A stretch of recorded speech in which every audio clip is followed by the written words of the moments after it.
Her widow loses everything in the drought, but a ranch hand sees value in a sick horse no one wanted.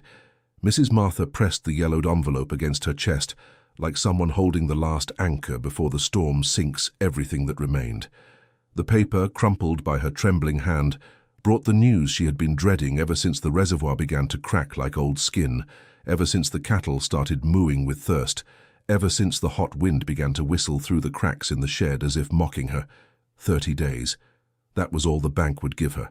It was on the morning of the next day, at the improvised auction that took place in the dusty square of the small town, that her fate turned upside down when no one expected it. After the hammer fell on the last healthy cows she had managed to bring, the auctioneer, sweating under his worn-out hat, shoved into the middle of the circle of planks a chestnut horse too thin to be true, with ribs showing under its sparse coat, and a gaze so dim it seemed it no longer belonged to this world. Laughter filled the air. Men spat on the ground. Women turned their faces away. "That one goes along with the lot of cows for whoever takes them," shouted the auctioneer, trying to get rid of the creature. And it was then that she felt a light touch on her elbow. Turning around, she found an old ranch hand with a battered hat, white mustache, and steady eyes, who asked quietly, almost shyly, for permission to take care of that discarded animal. She agreed without really understanding why. Maybe out of exhaustion. Maybe because there was something about the way that man reminded her of a time when she still believed in miracles. The road back to the ranch was silent. Martha drove the old pickup truck with both hands firm on the wheel, but her eyes dripped without her noticing. In the passenger seat, the ranch hand, called Mr. Silas, held his hat on his lap, looking at the dirt road as if he were reading something written on the ground that only he could see. Behind them, in the rusty trailer the neighbor had lent out of pity, the horse bobbed its head at every bump in the road, its thin legs trembling, its breath short. No one said anything. Only the horse engine broke the silence. When they arrived, the sun was already sinking red over the bare hill. Martha opened the rusty gate and pointed to the old corral, the one her husband, James Robert, had built plank by plank many years ago, back when the two of them laughed at anything and made plans as if time were endless. Mr. Silas got the horse down patiently, talking to it in a low voice, holding the halter like someone holding the hand of a sick child. Martha stood still on the porch watching that scene, and it was only then that she remembered she had seen that ranch hand before. Many years ago, coming and going from the ranch with her husband, carrying rock salt, barbed wire, sacks of corn, but she couldn't pull the name from her memory and felt too embarrassed to ask. "Mrs. Marty, excuse me," he said, after tying the horse in the shade. "I'm going to stay here tonight, if you don't mind. This creature needs company so it doesn't give up." She looked at him without knowing what to answer. It had been months since anyone had asked permission to stay anywhere in her life. Her son, David, lived far away in Austin, and only called when he wanted to demand something. Her daughter-in-law, Sarah, showed up every now and then, but with a worried look that Martha couldn't decipher. The old ranch hands had been let go one by one as the drought tightened. The house was empty, the old radio the only voice that kept her company at night. "Oh, you can stay, Mr. Silas," she finally replied. "There's an old mattress in the shed and a blanket in the trunk. Tomorrow we'll talk properly." He thanked her with a nod, put his hat back on, and walked toward the shed with that slow step of men who carry heavy memories. Martha stayed there a while longer, watching the skinny horse try to drink from the trough, and felt a strange tightness in her chest. It wasn't hope, not yet. It was more like a spark she didn't want to blow on, afraid it would go out. That night she didn't sleep well.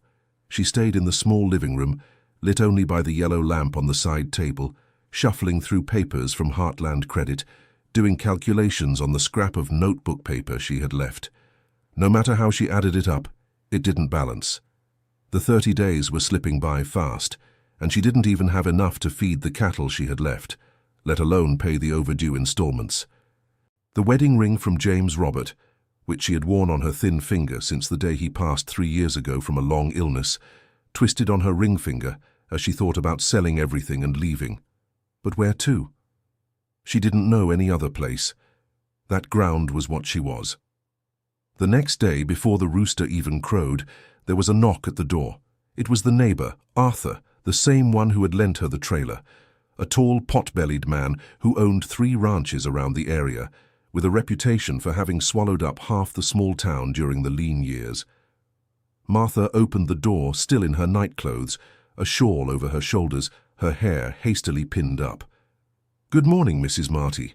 I came early so we could talk calmly before the dust rises." "What talk, Mr. Arthur? Isn't it a bit early?" "Good news for you, ma'am. I heard about the situation with Heartland Credit. I felt bad, I swear. I want to make you an offer. Shall buy the whole ranch, pay off the debt, and there'll still be a little something left for you to move to town near your son. What do you think?" She closed her eyes for a moment. She knew that smooth voice. It was the voice of the hyenas of the Dust Bowl, who circle when they smell someone else's exhaustion. "How much are you offering, sir?" He said a figure. It was less than half of what the land was worth in the good times, even less than what it would be worth with a good rain. Martha took a deep breath, feeling her blood slowly rise. "I'll think about it, Mr. Arthur. Thanks for stopping by." "Think fast, Mrs. Marty. 30 days fly by in the blink of an eye. And then, who knows? No one else will want to buy this dead piece of ground." She closed the door without answering, pressed her forehead against the old wood, and took 3 deep breaths. Outside, through the kitchen windows, she saw Mr. Silas in the corral, already carrying an armful of green grass that must have come from who knows where, trying to get the horse to eat. And for some reason she couldn't explain, it was that image, not the conversation with the neighbor, that brought the tears back. Dear listener, if you're enjoying the story, go ahead and hit like and especially subscribe to the channel. It helps us who are just starting out a lot. Now, continuing. The day hadn't even fully warmed up when the wall phone rang. It was David, her son, calling from Austin. His voice came out rushed, as always, with that tone of someone doing you a favor by talking. "Mom, I know what's going on. I called to settle things. Have you really thought about Mr. Arthur's offer?" Martha gripped the receiver. It took her a moment to process. "How do you already know about the offer, David? He came here this morning."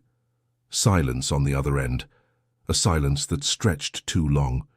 "He called me beforehand, Mom, told me the situation. We talked and I thought it was a good way out. You can't handle that place alone with this dry spell at your age. Come live here with us, Mom. It'll be better for everyone." "Hold on, son. Arthur called you? Why?" "Because," he hesitated, "because I signed a power of attorney for him to take a look at the ranch last week. Just to appraise it, Mom. Nothing major. He said he wanted to know if it was worth making an offer, and I—" "You did what?" Her voice came out low but sharp as a blade. "You signed a power of attorney over my land without telling me?" "Mom, it's for your own good. You don't see the hole you're in. I just want to—" "You don't want anything, David. You want to be rid of the problem." She felt her throat tighten, but she continued. "This land isn't yours to give any power of attorney. This land is mine. It's your father's. It's the blood of our family. And as long as I'm standing, I decide. Mom, I'm hanging up, son. We'll talk another time when I don't feel like screaming." She hung up. She sat down at the kitchen chair and stared into space. He was her only son. He was the boy she had nursed, rocked, taught to walk. And there, in a few words, he had betrayed her in a way that even the worst neighbor couldn't. She cried silently, with her shawl tight against her chest, and then she got up, washed her face in the basin, and headed to the corral. She had things to do. Mr. Silas was squatting next to the horse, spreading a green mixture over the animal's marked ribs. The strong smell of fresh herb mixed with some kind of oil filled the air. He looked at her and noticed her red eyes, but didn't say anything. A country man knows when to ask and when to stay quiet. "What's that you're putting on him, Mr. Silas?" "Comfrey and castor oil, Mrs. Marty. Something my grandmother used back in the countryside. It doesn't work miracles, but it helps the critter not feel the sores so much. Do you think he'll make it?" He took a long time to answer. He stroked the horse's neck with his calloused hand, murmured something to the animal, then straightened up. "He wants to live, Mrs. Marty. When a critter doesn't want to anymore, you can tell. This one here still looks at us, still expects something. It ain't much, but it's everything." She nodded. She stayed there a while, watching the ranch handwork. And it was in that silence that she found the courage to ask something that had been bothering her since the day before. "Mr. Silas, you worked with my husband, didn't you? I think I remember your face from a long time ago." He took off his hat, ran his hand over his white mustache, looked at the ground. "I did, Mrs. Marty. About 7 years back in the old days. Your late husband was the straightest man I ever knew. He taught me a lot. Got me out of some trouble that ain't worth mentioning. When he got sick, I was too ashamed to show up. I'm sorry, ma'am. I thought I'd just be in the way. And later, when the poor man passed, I stayed away because I was hurting too. But now... Now what?" He lifted his eyes slowly, and she saw there was something tucked away there. Something serious. "Now I'm here because your husband made me promise something before the end, and I took too long to keep it. Forgive me for the delay, Mrs. Marty, but I can't say everything yet. You're going to have to trust me a little." Martha wanted to ask more. She wanted to demand explanations, grab that old man by the arm and shake him until the truth came out. But the way he was, the skinny horse beside him, the hot wind blowing dust through the corners of the corral, all of that held her back. She nodded without words and went back to the house with more questions than she'd had before. The afternoon passed slowly. Martha tried to cook something, but the pot burned while she stared out the window. Sarah, the daughter-in-law, showed up at the end of the day, carrying a sack of bread and a little rice. The young woman was small, quiet, with her dark hair pinned in a low bun. She wore a simple denim shirt and dusty boots, as if she'd walked a long way. She came in, kissed her mother-in-law's cheek, and immediately noticed something was wrong. "Mrs. Marty, you've been crying. What happened?" "Your husband, Sarah. Your husband signed a power of attorney for Arthur to come snooping around here." The daughter-in-law closed her eyes, took a deep breath, and sat down on the straw chair. She was quiet for a while. "I suspected as much, ma'am. I wasn't sure, but I suspected. He's been acting strange for months, nervous, going out a lot, coming home late. I've fought with him over it. He says it's work, but you know it's not just work." "I don't know, ma'am. All I know is something ain't adding up. And now I wanted to tell you something I came here to say, but I'm thinking the timing is bad. Go ahead, Sarah. Today the worst has already fallen on my head. A little more won't weigh me down." The young woman took a deep breath, looked at the floor, then at her mother-in-law. "I'm pregnant, Mrs. Marty, almost 3 months. David doesn't know yet.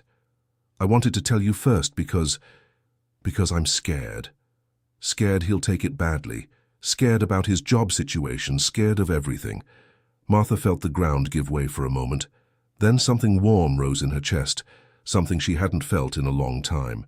She stood up, walked over to her daughter-in-law, and hugged her tight without saying a word. They stayed like that for a while. The two women in the middle of the dark kitchen, the yellow light bulb flickering, the wind rattling the tin sheets on the roof. "My girl," Martha said when she could speak, "you came to bring me the only good news I was going to hear this week. Thank you. You're not mad." "Mad about what, my girl? This child is a blessing. It's continuity. It's James Roberts' blood running into the future. I thought everything was going to end with me. And now—" She didn't finish the sentence. She cried. Sarah cried along with her. And outside in the corral, the thin horse lifted its head for the first time since it had arrived, as if it had heard something nobody else heard. In the days that followed, the ranch fell into a strange routine. Mr. Silas slept in the shed, woke up before the sun, tended to the horse with a devotion that was almost moving. He gathered herbs from the brush, brewed teas, applied damp cloths to the animal's coat. Martha watched it all from a distance, and little by little she started drawing closer. She began taking coffee out to the ranch hand in the mornings. Then she started helping clean the trough. Then she began brushing the horse's coat with an old brush she found in her husband's trunk. It was slow, exhausting work, but there was something about it that made her feel useful for the first time in 3 years. Sarah started coming by more often, bringing food, sometimes staying over to sleep. She still hadn't told her husband about the pregnancy. She was scared, but there was also something new inside her, a desire to protect that ground, that mother-in-law, that life. She began recording the horse's progress with her old cell phone, not really knowing why. Maybe to show David, if he ever had eyes to see again. Maybe just to have some memory that there had been effort, in case everything was lost in the end. One afternoon, while Martha was taking clothes off the line, Sarah came running into the kitchen, breathless, her eyes wide. "Mrs. Marty, come here, come see something." "What is it, girl? Some animal?" "Come, please, in the shed." The two of them ran. Mr. Silas was in the corral, busy with the horse. The shed, that old room with crooked boards where the ranch hand slept, was empty at that moment. Sarah led her mother-in-law to the worn-out mattress, knelt down, and pulled out from under it an old notebook with a black cover, the kind used in the old days for keeping sales records. "Look, ma'am, I came to get a blanket for him because it's getting cold at night, and I accidentally bumped the mattress and this notebook fell out. I didn't open it much, I swear, but look at the cover." Martha took the notebook in her trembling hands. On the black cover, written in pen, in handwriting she would recognize among 1,000, was the name James Robert Harrison. Records. It was her husband's handwriting, unmistakable. She felt her legs go weak. She sat down on the edge of the mattress, opened the notebook carefully, as if handling a sacred relic. The pages were full. Dates, names, notes on horses, mares, crossbreedings, births. There were rough drawings, family trees of animals, observations on temperament, endurance, bone structure. Her husband had made that notebook over the years, and she had never seen it before. "Mrs. Marty, what is it?" "I don't know, my girl. I didn't know he kept this. I didn't know anything." On the last written page, a note caught her attention. The handwriting was more tremulous there, as if her husband had already been sick when he wrote it. It read, "If Silas ever shows up, listen to him. Dawn's lineage cannot be lost. It's all here. He knows what to do." Martha closed the notebook, took a deep breath, looked at her daughter-in-law, whose eyes were welling up. "Sarah, my dear, keep this with me for now. Don't say anything to Mr. Silas. I need to think." "What are you going to do?" "I'm going to wait. I'll see if he has the courage to tell me on his own. If he doesn't, I'll confront him." They put the notebook inside Martha's purse. They went back to the house, pretending nothing had happened. But that night she didn't sleep. She spent the night reading the notebook by the lamplight, page by page, crying at some parts, laughing at others, discovering a husband she knew and at the same time didn't know. There were intimate details about the animals, but also personal confessions, stray sentences, plans that never came to be. And the name Dawn appeared several times.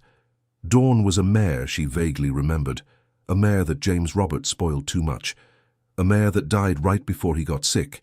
She had foaled a colt that he had sold around that same time to pay for medicine, a colt that no one ever saw again in the region. Could it be? She didn't dare finish the thought, but her heart began to beat differently. The next morning she went straight to the corral. Mr. Silas was brushing the horse with a damp rag, muttering something to the animal. Martha stopped on the other side of the fence, the notebook under her arm. "Mr. Silas, we need to talk." He looked up, saw the notebook, and his face closed up for a moment. Then he took a deep breath, took off his hat and said, "You found it." "I did. And I want to know everything. Now." He nodded. He tied the horse in a corner, left the corral, sat down on a stump outside, and began to talk. He talked for almost an hour, taking his time, choosing each word. He told her that James Robert had raised the mare Dawn since she was a filly, with special care, because she came from an old lineage of Criollo horses, a lineage that was almost lost in the region due to the bad crossbreeding of the big breeders. He told her that when James Robert got sick, he had to sell Dawn's colt in a hurry to a man from another town who paid little because he needed the money for treatment. He told her that before he passed, James Robert asked him, Silas, that one day, if possible, he should recover that colt and bring him back to the ranch, because that lineage was the family's legacy. "And you took 3 years to fulfill this promise because I didn't know where the colt had ended up, Mrs. Marty. He passed from hand to hand. He was mistreated, rented out, discarded. I followed the trail alone with what little I had. I worked as a ranch hand, saved every dollar, and went after him. When I finally found him, he was on a small farm owned by a man who only wanted to sell him to the slaughterhouse. I didn't have the money to buy him, so when I heard about the auction here in the small town, I convinced the man to lend me the animal, with a promise to buy him later. I said I'd find someone who wanted him. And when I saw you at the auction, when I saw that no one was going to want the skinny animal, I prayed that you would agree. I prayed like a child. Martha was speechless. She looked at the skinny horse on the other side of the fence, and for the first time she saw a spark in the animal's eyes. Dawn's son, her husband's legacy. On top of that carcass no one had wanted. But, Mr. Silas, do you still owe money to that man who lent the horse? I do, Mrs. Marty. A small amount compared to what the animal is worth if properly registered, but I don't have it yet. Only the man gave me until next month. And how do we register that lineage? How do we prove it? Your husband's notebook is the proof, ma'am. It has the dates, it has the names, it even has the mark he made on the colt's hoof when he was a foal. If you look at the animal's left front hoof, there's a small brand from the hot iron that James Robert made. That's how he registered the animals in the lineage. Nobody does that anymore, but for those who understand, it's worth gold. She looked. The mark was there, almost faded by time, but visible, a 5-pointed star, small on the hoof. She stood there a long time staring at it. Then, without warning, she hugged Mr. Silas. He stiffened at first, not knowing what to do, but he returned the hug in the end, and the two old folks cried softly in the corral, while the thin horse watched them in silence. His name is Maverick, Mrs. Marty. Your husband named him that when he was born. He said he was the lightning that would bring back the rain one day. Maverick? All right. Welcome home, Maverick. And that was the day something began to change at the ranch. Martha started tending to the horse with a different devotion. Every morning she would bring fresh water, wipe down his coat, talk to the animal as if it were her husband reincarnated. The ranch hand kept up the treatments, and slowly Maverick began to gain weight. The ribs disappeared under a shy layer of muscle. The dull coat began to glint faintly in the sun. The eyes, once lifeless, regained a wary light, then curious, then steady. But the outside world didn't stop. Arthur, the neighbor, started tightening the pressure in other ways.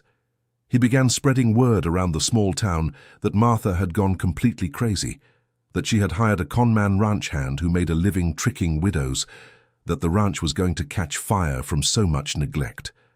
A local merchant, an old friend of James Roberts, came to her house one day, awkward, saying he couldn't sell on credit anymore because of the situation. Martha understood. She saw on his face it wasn't his own choice, but because of pressure, and she didn't argue. Arthur also sent messages through her son. David started calling again, increasingly nervous, saying his mother was sinking, that the conman ranch hand was stringing her along, that she needed to accept the offer before it was too late. Martha listened in silence and hung up without arguing. She bottled up the anger. She didn't have time to fight with her son. One night, as she and Sarah were finishing dinner, there was an urgent knock at the door. It was Mr. Silas, out of breath, calling, "Mrs. Marty, come quick! The pump at the back well stopped working. The trough is dry, the animals have no water." The three of them ran. In the yellow lantern light they examined the pump. The mechanic from the small town, called in a hurry the next day, spent some time with the motor open, then looked at Martha with an embarrassed air. "Mrs. Marty, I don't know how to say this, but someone messed with this. There are tool marks. This didn't just break on its own." "Are you sure, Mr. Frank?" "I am, ma'am. I've been working on pumps for years. This is sabotage." Martha didn't say a thing. She paid for the repair with the last dollars she had. When the mechanic left, she stood staring at the well, her heart pounding. Arthur. It had to be him. There was no proof, no witness, but she knew. And she also knew it was only the beginning. It was Sarah who had the idea. That night, as the two women washed dishes, her daughter-in-law said quietly, "Mrs. Marty, do you know Dr. Howard, the manager at Heartland Credit?" "I do. He was a friend of James Roberts, a good man." "Have you gone to talk to him, explain the situation properly?" "Not yet, my dear. I'm embarrassed. I'm afraid." Do you want me to go with you tomorrow? I'll take the day off. Leave the bakery work with Mrs. Betty and we'll go together. Martha looked at her daughter-in-law, at that small face, that steady gaze, and felt a piece of hope returning. Yes, let's. Early tomorrow. They caught the 6 o'clock morning bus. The nearest town was an hour away on a dirt road, and the bus, old and rusty, swayed with every pothole. Sarah clutched the bag where she kept James Roberts' notebook. Martha stared out the window, watching the dry fields go by, the twisted trees, the empty corrals of the neighboring ranches. Many neighbors had already sold. Arthur had bought almost all of them. They arrived at Heartland Credit just as it opened. Dr. Howard was a man in his 50s, bald with thick glasses and a calm demeanor. He received the two women in his office, offered them coffee, and listened to the story without interrupting. When Martha finished, he sighed deeply, took off his glasses, wiped them with a cloth. Mrs. Marty, the situation is serious. The bank won't back down on the deadline, unfortunately. It's a policy from the board. But I'll tell you something that might help. Have you heard about the Criollo horse competition that's going to happen in 2 months at the county fairgrounds in the big city? I've heard. James Robert used to go sometimes. I remember him mentioning it. Right. This year, the prize money is big. Real big. If I'm not mistaken, it could cover almost 80% of the debt you have with me. And you've got a good horse out there, from what I'm hearing. Martha gave a bitter laugh. Dr. Howard, you're being funny. My horse was a bag of bones until last week. I'm feeding him, but he's far, far from any competition. The manager put his glasses back on, looked at her firmly. Mrs. Marty, your husband was one of the best Criollo breeders this region has ever seen. I saw what he did. If that horse has his blood, there's time to train him. It's not much, but it's time. And you have Mr. Silas. That's no small thing. I've known Silas for a long time, too. If he's taking care of the animal, trust him. Sarah leaned forward. Doctor, is there anything you can do to help us? Hold off the bank. Buy more time. I can't change the deadline, miss, but I can delay the official foreclosure by about 15 days without raising suspicion. That gives you 45 days total. It's risky, but it's what I can do. Martha reached across the desk and shook the manager's hand. Her eyes sparkled, this time without tears. Thank you, Doctor. Thank you so much. They caught the 2 o'clock afternoon bus back, and during the entire trip, Sarah couldn't stop making plans. She talked about the training, the feed, the schedules, how they would spread the word about the horse, how they would file the lineage papers. Martha listened to it all, smiling without realizing it, feeling a warm sensation inside her chest. When they got off the bus in the small town, the sun was setting red over the dusty square. The first full moon of the month was beginning to appear on the other side, and she took a deep breath for the first time in weeks, without fear. But luck was not going to come easy. That same night, a strong wind, the kind that comes announcing a storm even when the storm doesn't come, hit the ranch with an unusual fury. The old stable roof, made of tired planks and rusty zinc, cracked first, then gave way in one corner, then collapsed with a crash that frightened the animals. Martha and Sarah were in the kitchen when they heard the noise. They ran with the flashlight in hand. Mr. Silas was already there, pulling Maverick by the halter, getting the horse out of the rubble before anything fell on him. The old man was hurt in the shoulder, but he didn't complain. Mr. Silas, you're injured. I'm fine, Mrs. Marty. Just a scratch. Need to cover Maverick from the rain if it comes. It's going to be a long night. The three of them worked all night. They fixed up an old tarp, improvised a temporary shelter with ropes and stakes, cleaned out the corral. When the sun rose, they were all exhausted, dirty, with their clothes torn. Martha looked at the damage, looked at the makeshift tarp, looked at the horse looking back at her with a calm gaze, and sat down on a wooden stump and cried. It wasn't a sad cry. It was a cry of exhaustion, but also of something else. It was the first time in years she had felt so alive, fighting like this. Sarah sat beside her, put an arm around her shoulders and said softly, Mrs. Marty, it's okay, we'll make it. Once a day, just once. Today is today. My dear, I'm old. I'm tired. You're strong. You're stronger than you think. And I'm here. And Mr. Silas is here.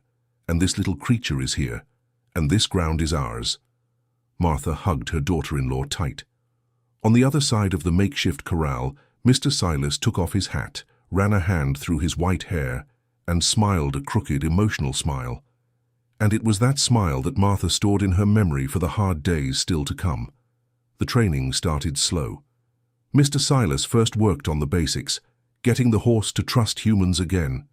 Maverick had been mistreated by many owners and was afraid of sudden movements, loud voices, whips. The rancher didn't use a whip. He only used his voice and his hand. He talked to the animal as if it were a person. Martha, passing nearby, sometimes heard Mr. Silas saying, "Easy, fella. Nobody's going to hit you here, never again, settle down." And the horse, little by little, started to respond. Then came the step training. Mr. Silas rode Maverick in short, controlled circles every evening at the end of the day when the sun cooled down. The animal stumbled sometimes, tired quickly, but was improving. Martha started riding too. It had been years since she'd been on a horse. Her thighs ached for days, but she kept at it. Sarah filmed everything with her old cell phone, smiling, and then they'd spend the evenings watching the videos and commenting. One important thing. Martha didn't tell her son about the competition idea, not about the notebook, not about the lineage. She thought it was better to keep David out of it for now. The less he knew, the less chance of Arthur finding out. But Arthur didn't need a spy to get suspicious. One Sunday morning, while Mr. Silas was training Maverick in the pasture, a car passed on the road. Inside, Arthur watching from the window. He stopped the car, got out, leaned on the fence and stood watching for about 10 minutes. Then he left without saying a word. Martha, who was on the porch, saw everything and felt her stomach turn cold. 2 days later, a young man she had never seen showed up at the ranch door, thin, tall, with an old plaid shirt and a faded hat. He arrived on foot, with a dry mouth, asking for a glass of water. Martha, with a tight heart, brought him the glass. The young man drank in long gulps, then said softly, "Mrs. Marty, you don't know me, but I've worked for Mr. Arthur for 5 years. My name is Caleb. I came because I need to tell you something, and I need you to promise me you won't say where you got the information. Go ahead, son. Last night I heard Mr. Arthur make an ugly deal with his foreman. They're going to try to poison the water in Maverick's trough during the night. They want the horse to get sick. They want to ruin your chance at the competition. I found out you're competing because Dr. Howard is my godfather, and he told me in confidence." Martha held the empty glass so tight her knuckles turned white. "Are you sure, son?" "Yes, Mrs. Marty. I'm not here for nothing. I've lost patience with that man. He does a lot of ugly things. I'm leaving there at the end of the month, but while I'm there I want to do what I can. My grandfather was a friend of your late husband. I can't stay quiet. Caleb, you've brought me life just now. Stay there. I'll bring you a bit more water and a piece of bread to take with you." She went into the house, came back with water and a small package of crackers, and the young man thanked her with tears in his eyes. Before leaving, he said, "You should have someone watch the water trough tonight. They'll try tonight." And he left. Martha stood on the porch, watching the thin young man disappear down the dirt road. Then she called Mr. Silas. "Dear listener, if you're enjoying the story, take a moment to hit the like button and especially subscribe to the channel. It helps us a lot as we're just starting out. Now continuing. That night there was no sleep. Mr. Silas hid behind the shed with a flashlight off and a thick staff. Martha stayed at the kitchen window with the radio off, her eyes fixed on the water trough. Sarah slept in the living room on the old couch because her mother-in-law had insisted. The early morning hours were long and silent, with the wind rattling the dry leaves. Around 3 in the morning, the sound of footsteps came softly. 2 shadows appeared near the back fence, moving as if they knew the way. Martha held her breath. She saw the 2 approach the water trough. She saw one of them open a bottle, and it was at that moment that Mr. Silas came out of the darkness with a shout so loud that the chickens woke up all at once, and a crazy racket filled the night. The 2 men ran. They dropped the bottle, which fell to the ground. They jumped the fence and disappeared into the darkness. Mr. Silas didn't try to catch either of them. He picked up the bottle carefully, wrapped it in a cloth, and took it to Martha. Sarah, already awake, brought the flashlight. The three examined the contents. It was something liquid, greenish, with a strong, sweet smell. None of the three knew for sure what it was, but they knew it would harm any animal that drank it. "We'll keep this here," said Martha. "It might be evidence." "Evidence for what, Mrs. Marty?" asked Mr. Silas. "For myself, Mr. Silas, so I don't forget that the neighbor isn't messing around." They cleaned the water trough carefully. They threw out the old water, filled it with fresh water from the good well. Martha stood looking at Maverick, who was sleeping, standing up by the fence, calm, with no idea of the danger he had been in. She stroked his neck, whispered something, and went home to have breakfast, because it was almost dawn and the day was about to start. But the tension took its toll. That morning, Mr. Silas didn't show up for breakfast. Martha found it odd and went to the shed. She found the old man sitting on the mattress, his face pale in a cold sweat. He was breathing with difficulty. She was startled. "Mr. Silas, what's wrong with you?" "Nothing, Mrs. Marty. Just tired. I'm fine." "You're not fine. Lie down there. Sarah, Sarah, come here." Sarah came running. They helped the old man lie down properly. Martha examined him carefully. She discovered that the shoulder he had hurt on the day of the roof was inflamed, swollen, and hot. And more, she discovered that Mr. Silas hadn't been eating properly for days. The plate she sent to the shed often came back half-eaten, and now she understood why. He was sharing his food with the horse because the feed was getting scarcer, and he was ashamed to ask for more. "Mr. Silas, how long have you been doing this?" "For a while, Mrs. Marty." "Sorry. I didn't want to be a bother. The animal needs—" "You need it too, you stubborn old man. You're old, tired, hurt with a fever. Go to my room now." "I can't, Mrs. Marty. It's your room. I'll sleep in the living room. Come on." And she took the old ranch hand inside the house by force. She gave him a warm bath, applied a home remedy to his shoulder, made a hot soup, made him eat, and put him in her bed with a thick blanket. Sarah called a nurse from a neighboring town, an acquaintance of her husband. The young woman came the next day, gave him an antibiotic shot, prescribed medication, and recommended complete rest. From that day on, the table at home had 3 plates every day: Martha, Sarah, and Mr. Silas. The old man, shy at first, got used to it. He told stories from the old days, about James Robert, about the ranch hands who had passed through the ranch. Martha laughed at things she hadn't heard in years. Sarah laughed along. The house, which had become a tomb after her husband left, began to have life again. The training sessions had to be suspended for a week while Mr. Silas recovered. Martha, however, didn't let Maverick stay idle. Every day she went to the corral, put the halter on the animal, and walked him around the ranch. No riding, just walking beside him. It was light exercise, but it kept the horse moving, and it was also something that did her good. That time with the animal, talking to herself, remembering her husband, planning the future. On one of these walks, she noticed that Maverick perked his ears in a specific direction and stopped every time they passed a dead tree at the edge of the pasture.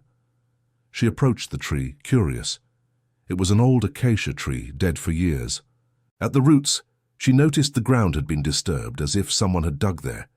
She grabbed a hoe from the shed, went back, dug a little. She found an old coffee can, rusty, with a tight lid. She took it home, opened it in the kitchen.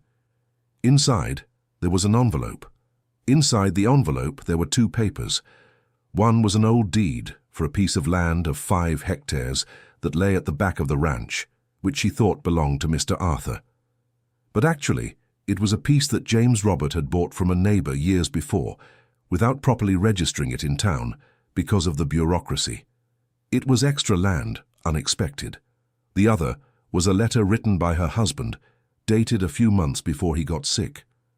"Marty, my dear, if you find this letter, it's because Silas told you about Maverick and the notebook. I hid these deeds here because I was afraid of Arthur. He was already pressuring me even before I got sick. These 5 little acres are worth more than they seem. There's a springway back there, one that doesn't dry up even in the worst drought. If the ranch ever gets tight, just fence off that piece well and tap into the spring. There'll be water for the cattle, For the crops, for the horses. I was going to tell you, but the sickness came faster than I thought. Forgive me, my love. I loved you so much. Be strong. James. Martha held the letter in her hand for a time she couldn't measure. She cried so much that Sarah, entering the kitchen, was startled. She showed the letter to her daughter-in-law. She showed the deed. Sarah, trembling, went to get Mr. Silas, who was still resting in bed. The old man read the letter and his face lit up. I didn't know about this spring, Mrs. Marty. The late Mr. James must have been saving that surprise for you from the very beginning. If there's water deep in the land, we save the pasture, we save the animals, we save everything. But how are we going to dig this spring, Mr. Silas? We don't have the dollars for an artesian well. No need, Mrs. Marty. If the spring is mentioned in the letter, it's a natural spring. We just need to find the exact spot, clean it out, open a well, with our own hands. I've done that on other ranches. Give me a few days to get better, and I'll go with you to the backlands. In the following days, while Mr. Silas recovered, Martha and Sarah began to get organized. They made a list of what they needed: tools, ropes, sacks, a long bucket. They gathered everything they had in the shed. On the morning of the 7th day, Mr. Silas said he was well enough to go. The three of them went together for the first time to explore the back of the ranch. The path was long. They passed dry pastures, a fallen fence, a grove of twisted trees. Mr. Silas led the way with a wooden stick he said was good for finding water. Martha followed, her heart pounding. Sarah brought up the rear, with the water bottle and the lunch bag. When they reached the 5 acres mentioned in the letter, Mr. Silas began to walk slowly, with the divining rod stretched out in front of him. At a certain point, near a large rock and a half-dead fig tree, the rod trembled in his hands. He stopped. "It's here, Mrs. Marty. The water's right underneath." They started digging right there. It was hard.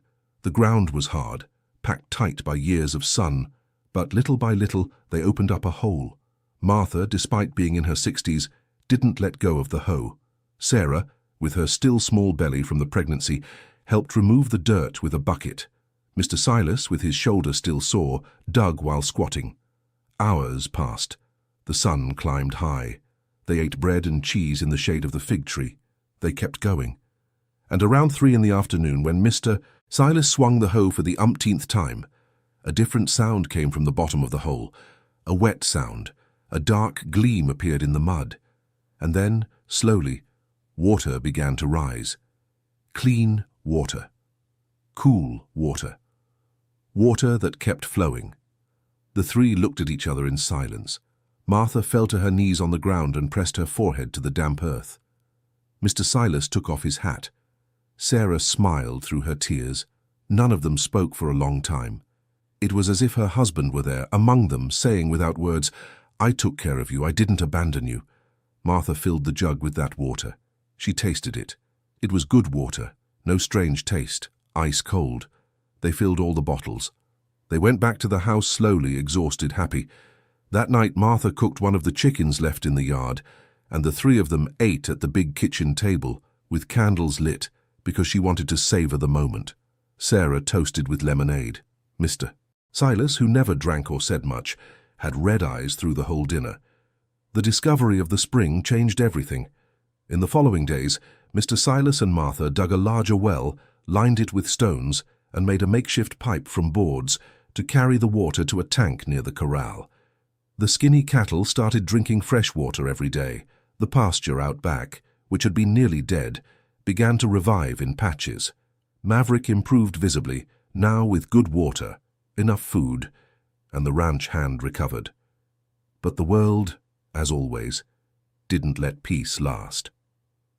One afternoon, David's truck stopped at the gate.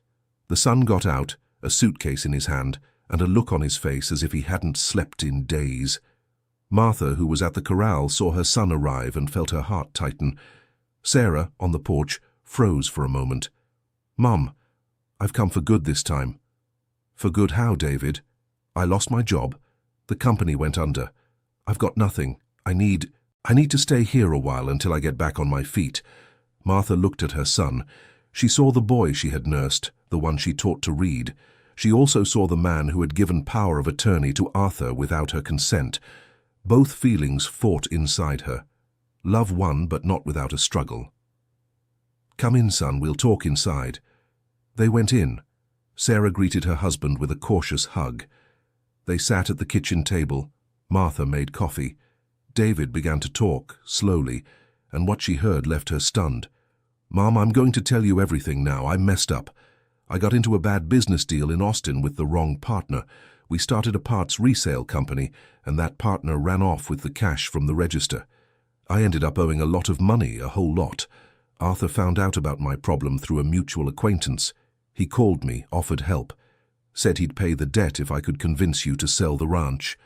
I was desperate. I accepted without thinking. That's why I signed the power of attorney. That's why I kept calling you. I was paying a price I shouldn't have paid, and I was selling you out for it. Forgive me, Mum. Forgive me." Martha stared at her son, and for the first time she understood a lot of things. She felt anger toward Arthur, but she also felt a huge pity for her son, for that broken man sitting in her kitchen crying like a child. Sarah held her husband's hand in silence. David still didn't know about the pregnancy. Neither of them had told him yet.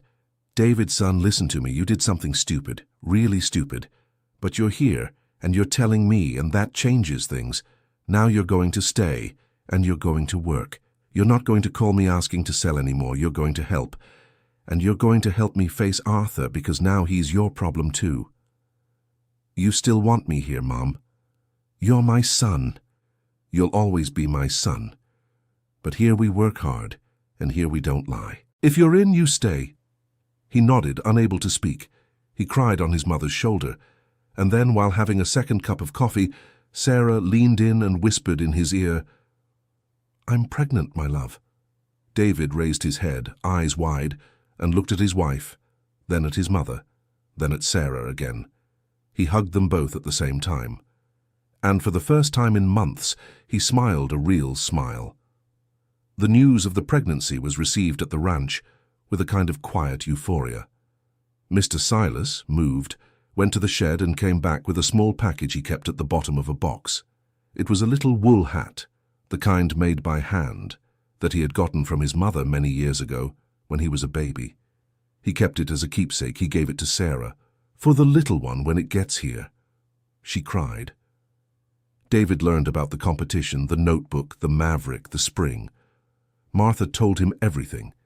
His son listened in silence, amazed. The next day he went up to the barn, started organizing the tools, planning repairs. He began helping Mr. Silas with the horse. In the first few days he was clumsy, almost got kicked by the animal twice. But he was learning. He had never been interested in country life. Now, nearly 40 years old, with the ranch on the verge of being lost with a child on the way, he discovered too late what his father had tried to teach him his whole life. One afternoon, David and his mother were fixing the corral fence when he stopped and said, "Mom, I wanted to ask you something.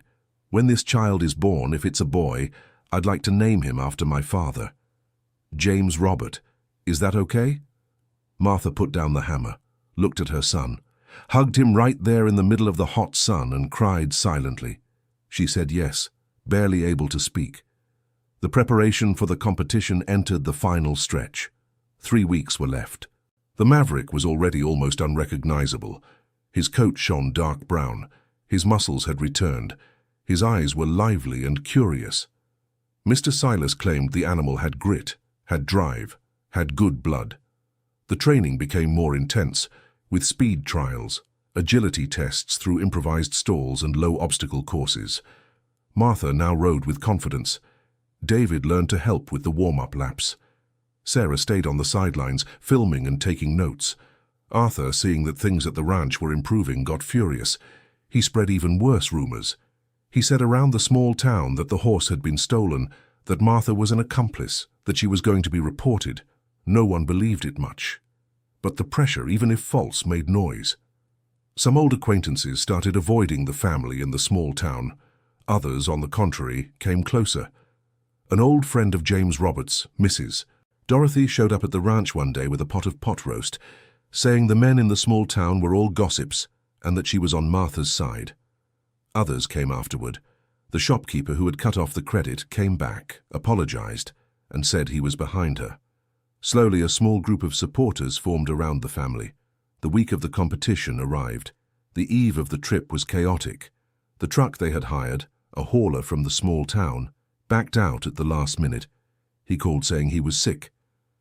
Martha, furious, later found out that Arthur had offered double the price for the hauler to cancel.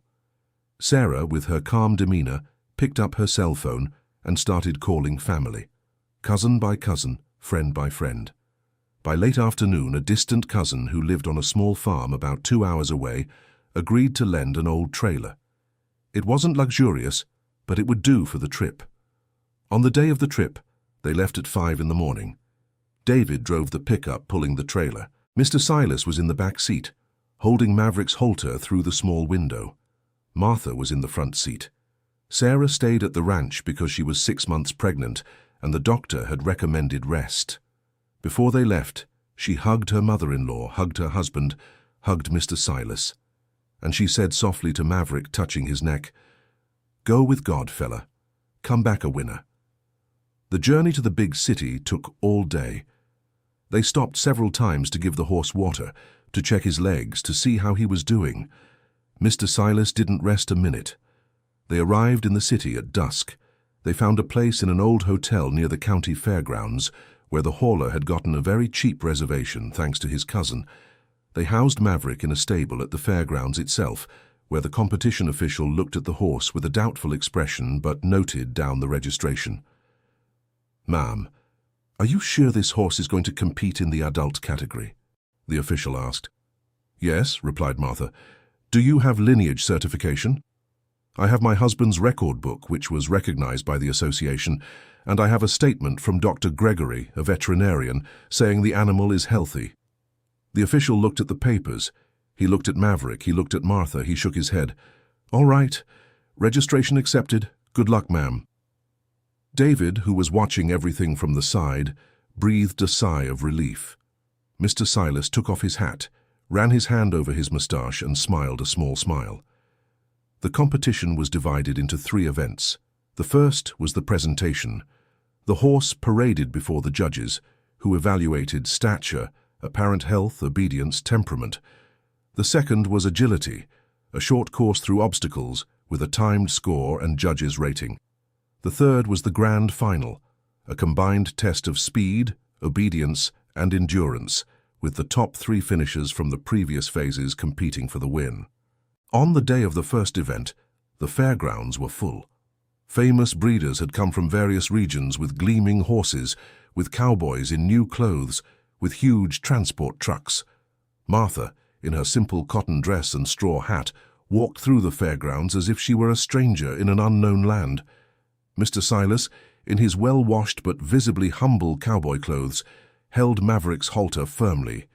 David walked beside his mother, protective. When they entered the arena for the first time, many heads turned. Someone laughed from high in the bleachers. Someone commented out loud, "Look at the little soap opera horse, folks."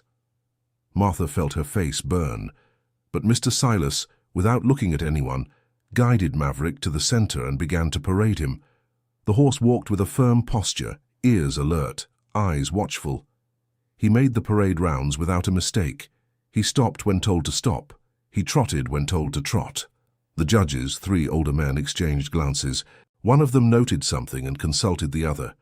At the end of the presentation, the results were posted on a board. Maverick had passed. He wasn't in first place. He was in 7th out of 18 competitors, but he had moved on to the second phase. Martha hugged Mr. Silas right there. David jumped like a child. They all went to eat turnovers in the middle of the fairground square. It was the cheapest meal they had, and also the happiest. The next day was the agility event. That one was harder. The course had enclosures, low bars, and a small water crossing. Mr. Silas mounted Maverick with care, warned the animal with gentle strokes on its neck, and set off. The first lap was good. On the second, Maverick stumbled over a bar, nearly fell, recovered on its own, and continued. The judges noted the stumble. The time was reasonable, but the mistake cost points. When the event ended, Martha was pale. They had barely scraped into the grand final. In third place among the 3 finalists. For the big challenge, Maverick would face 2 horses. The first was a huge black animal of famous lineage, belonging to the regional champion of the last 3 years. The second was a sorrel horse, also magnificent, owned by a breeder from the south. And then came the surprise that Martha hadn't expected. The black horse, the champion, belonged to none other than Arthur himself. Yes, him. The neighbour. The same fat face, the same oily voice there in the breeder's box, looking at her with a sneer. Martha felt her blood boil, but Mr. Silas held her arm softly. "Easy, Mrs. Marty. Here inside the arena, what calls the shots is the animal, not him. Let the anger pass." She swallowed the anger. She swallowed the fear. She went to Maverick, pressed her forehead against his neck, and said softly, "Son, today is our day. We've come a long way. We've endured so much. Today you run for your father, for our land, for us. I trust you." The grand final began. The 3 pairs entered the arena one at a time for the endurance and speed tests on a course with various obstacles. Arthur's black horse went first. It ran a perfect race, with an excellent time. The stands erupted in applause. Arthur tipped his hat to the crowd, full of himself. The sorrel horse went second. It also ran a very good race, coming close to the first horse's time. Finally, it was Maverick's turn. Mr. Silas mounted the animal with a calm that only years bring. He whispered in the horse's ear, made the sign of the cross on his chest, and set off. The first part was fast. Maverick shot forward at a speed no one expected, cutting through the air as if he were truly a young horse. The low obstacles were cleared without issue. At the water crossing, there was a scare. Maverick slowed for a fraction of a second, but made it across. The stands, which had started the race laughing, fell silent. Something was happening. In the second part came the endurance test with tight turns. Here Maverick shone. Martha watched the horse take sharp turns, as if he had known the terrain his whole life. Mr. Silas only needed to signal with his knee, and the horse responded instantly. The bond between them was that of 2 who had trained each other for a lifetime, not just 2 months. On the final straight, a pure speed run, Maverick started in third, behind the other 2. It seemed he would lose. The stands held their breath. But then Mr. Silas leaned forward, let out a short whistle that he and James Robert had invented long ago, and Maverick, as if hearing an ancient call, puffed out his chest and stretched his legs. He passed the sorrel horse first. Then, with an effort that seemed to cost his very soul, he caught up to Arthur's black horse. For a fraction of a second, the 2 ran side by side. Then, on the final overtake, Maverick stretched out his neck and crossed the finish line first, by the smallest margin. But first, the entire park exploded. Applause, whistles, shouts. The judges checked the times, checked the scores, discussed among themselves for a few minutes that felt like an eternity. Then the announcer picked up the microphone and said the name. "First place, Maverick. Owner Mrs. Martha Harrison, rider Silas Miller." Martha couldn't hold back. She fell to her knees on the ground, hugged her own belly, cried without being able to stop. David jumped on the fence, shouting like a child. Mr. Silas got off the horse, took off his hat, and kissed Maverick's forehead. The horse, exhausted, blinked slowly and rested its muzzle on the cowboy's shoulder, as if to say, "It's all right now." Arthur, in the breeder's box, was speechless. He stood up and left without greeting anyone. His black horse came in second. The chestnut from the south came in third. The crowd applauded, standing. At the awards ceremony, Martha received a check for the prize money, along with a bronze trophy in the shape of a rearing horse. They said nice things over the microphone and asked her to speak. She didn't want to, but she did.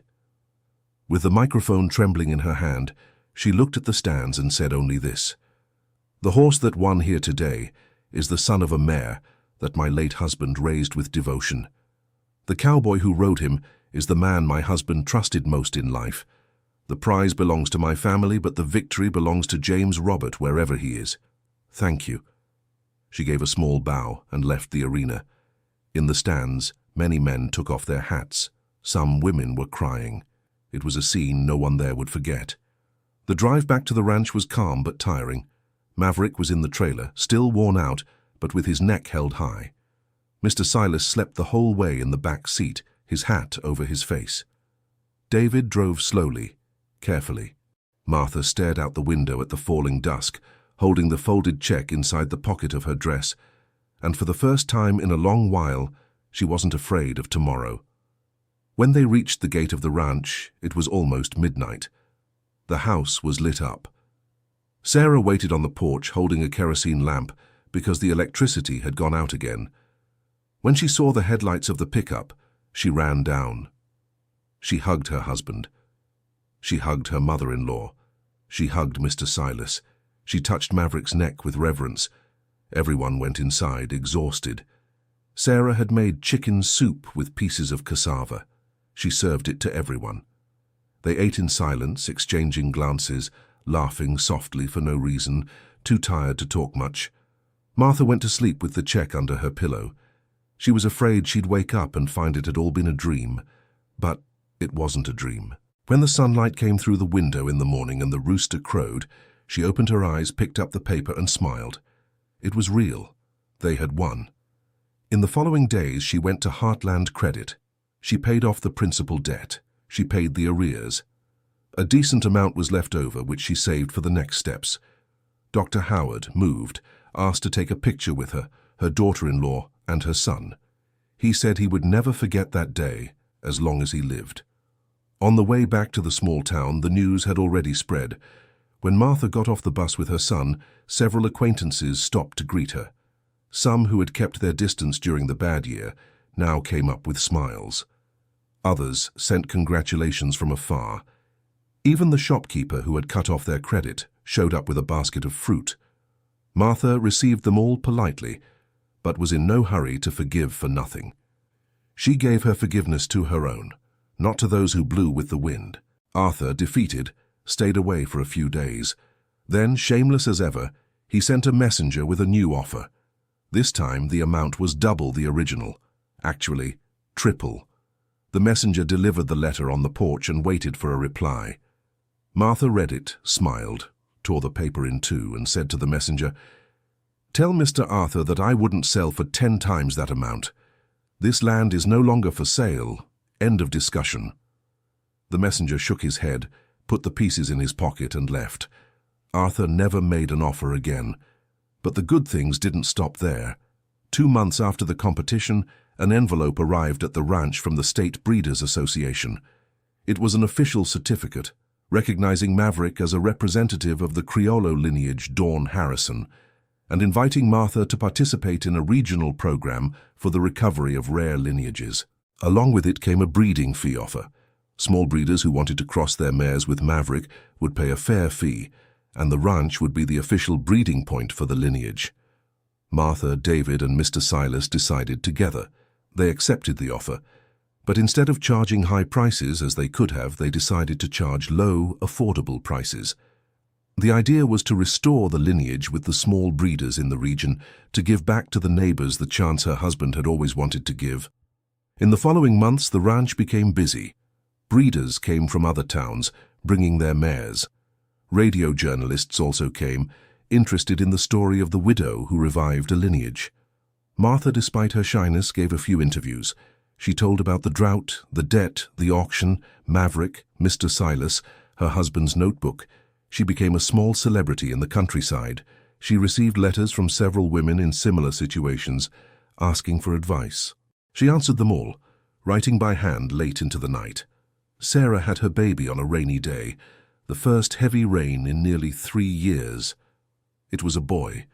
They named him James Robert, as David had promised. He was born healthy, crying loudly, with his grandfather's dark eyes. Martha held her grandson for the first time in the room where her husband had been born, a symbolic detail that Sarah had lovingly planned, asking for the birth to take place at the ranch itself, with the midwife from the small town. When the rain fell hard on the roof covering the cracked earth, Martha, with her grandson in her arms, cried a different kind of cry from all the others that year. A clean cry. A cry of beginning. Mr. Silas, emotional, left the house, went to the corral, leaned on Maverick, and stayed there a while, talking to the animal in a low voice. When he came back, His eyes were moist. He sat down at the kitchen table. Martha placed the grandson in his lap. The old ranch hand, who had never married, never had a child, held the baby with a saint's tenderness. David filmed the scene with his cell phone. Sarah, lying in the bedroom, smiled exhaustedly. In the years that followed, the ranch recovered. With the spring, the pasture turned green again. With Maverick's stud services, the lineage spread throughout the region. Martha made small renovations as money came in slowly. She built a small house for Mr. Silas next to the main house, so he could have his own space. The old man continued living with them, taking care of the horses, being a sort of adoptive grandfather to little James Robert. David never went back to Austin. He stayed working at the ranch, learning from Mr. Silas, building a new relationship with his wife and mother. Sarah opened a small vegetable garden in the back, which later became an organic vegetable production sold in the small town. The couple had another child 2 years later, a girl named Dawn. It was a tribute to the mare, to the grandmother, to the beginning of everything. Arthur withered. He lost prestige in the region, lost investors, lost money. He moved away from the small town a few years later, selling his land at a low price to small neighbors who, in part, were now prosperous because of Maverick's offspring. The poetic justice of the countryside, which no one planned, but which happens when things fall into place at the right time. Martha grew old in peace. She never forgot her husband. Every day before sleeping, she would touch his wedding ring and talk a little softly to the picture on the wall. She told about her grandson, her granddaughter, the horse, the ranch hand. "Everything was fine, James," she would say, "everything was fine. But as life loves to remind us, peace is not forever, and not all stories were finished." On a certain autumn day, when her grandson James Robert was already 5 years old, an unexpected visit arrived at the ranch. A middle-aged woman, well-dressed, got out of a rented car with a leather briefcase under her arm. She asked to speak with Martha. "Are you Mrs. Martha Harrison?" she asked with a polite smile. "It's me. How can I help you?" "My name is Evelyn Vance. I'm a lawyer, and I came here to discuss a delicate matter. I worked for Mr. Arthur Sterling for many years, but I haven't worked for him in quite some time. I came for another reason, one that involves your family. Can we talk?" Martha invited the woman into the house. She served coffee. She called for David, who was in the corral. Sarah also came, holding baby Dawn. Mr. Silas, who was now very old, with knee problems, sat in the corner of the kitchen with attentive eyes. The lawyer opened her briefcase. She took out several papers, and she began to tell a story that no one there expected. "A few months ago, while working for another client, I discovered something that bothered me. I'll get straight to the point, ma'am. Your late husband, James Robert Miller, was the victim of fraud before he fell ill. He had acquired an additional piece of land, a 5-acre plot, along with 2 other small plots. But he was tricked by a clerk at the registry, who only recorded part of the purchase. The other part, 2 plots near the back of the ranch, ended up in Mr. Arthur's name through legal maneuvers that your husband never fully understood because he fell ill soon after." Martha froze. She sat up straight in her chair. "What do you mean?" "You currently have part of the ranch registered in your name, but there are 2 additional plots, adding up to almost 10 acres, that actually should belong to your family. Those plots are in Mr. Arthur's name, but I have proof here that the original purchase was made by Mr. James Robert with his own money, and that it was diverted through fraud. If you want, we can file a lawsuit to recover that land. I'll do the work pro bono, no charge. It's my way of making up for having worked for that man for so many years." Martha was silent. Sarah looked at her husband. David leaned forward. "Are you sure about all this?" "I am, sir. I have documents, I have witnesses, and I have the will to do the right thing." The family talked after the lawyer left. They decided to go ahead with the lawsuit. Mrs. Evelyn started the process. It took a while, nearly 2 years, with hearings, appeals, conversations, settlement attempts. Arthur, who had moved away, resisted, but the documents were clear, and in the end, the court ruled in favor of the family. The 2 plots were returned to Martha's name. They were 10 extra acres. They were a fortune in terms of the ranch. And curiously enough, it was exactly the piece where the spring was located, which they had already discovered from James Roberts' letter. Because in fact, when her husband had dug the well, he was digging on land that was already his, but that was registered in someone else's name. The spring, after all, was exactly where it should have been. With the legal victory, the family gained more security. The ranch, which had almost been lost before, was now larger than ever. The Dawn Miller bloodline remained strong, with foals being born every year.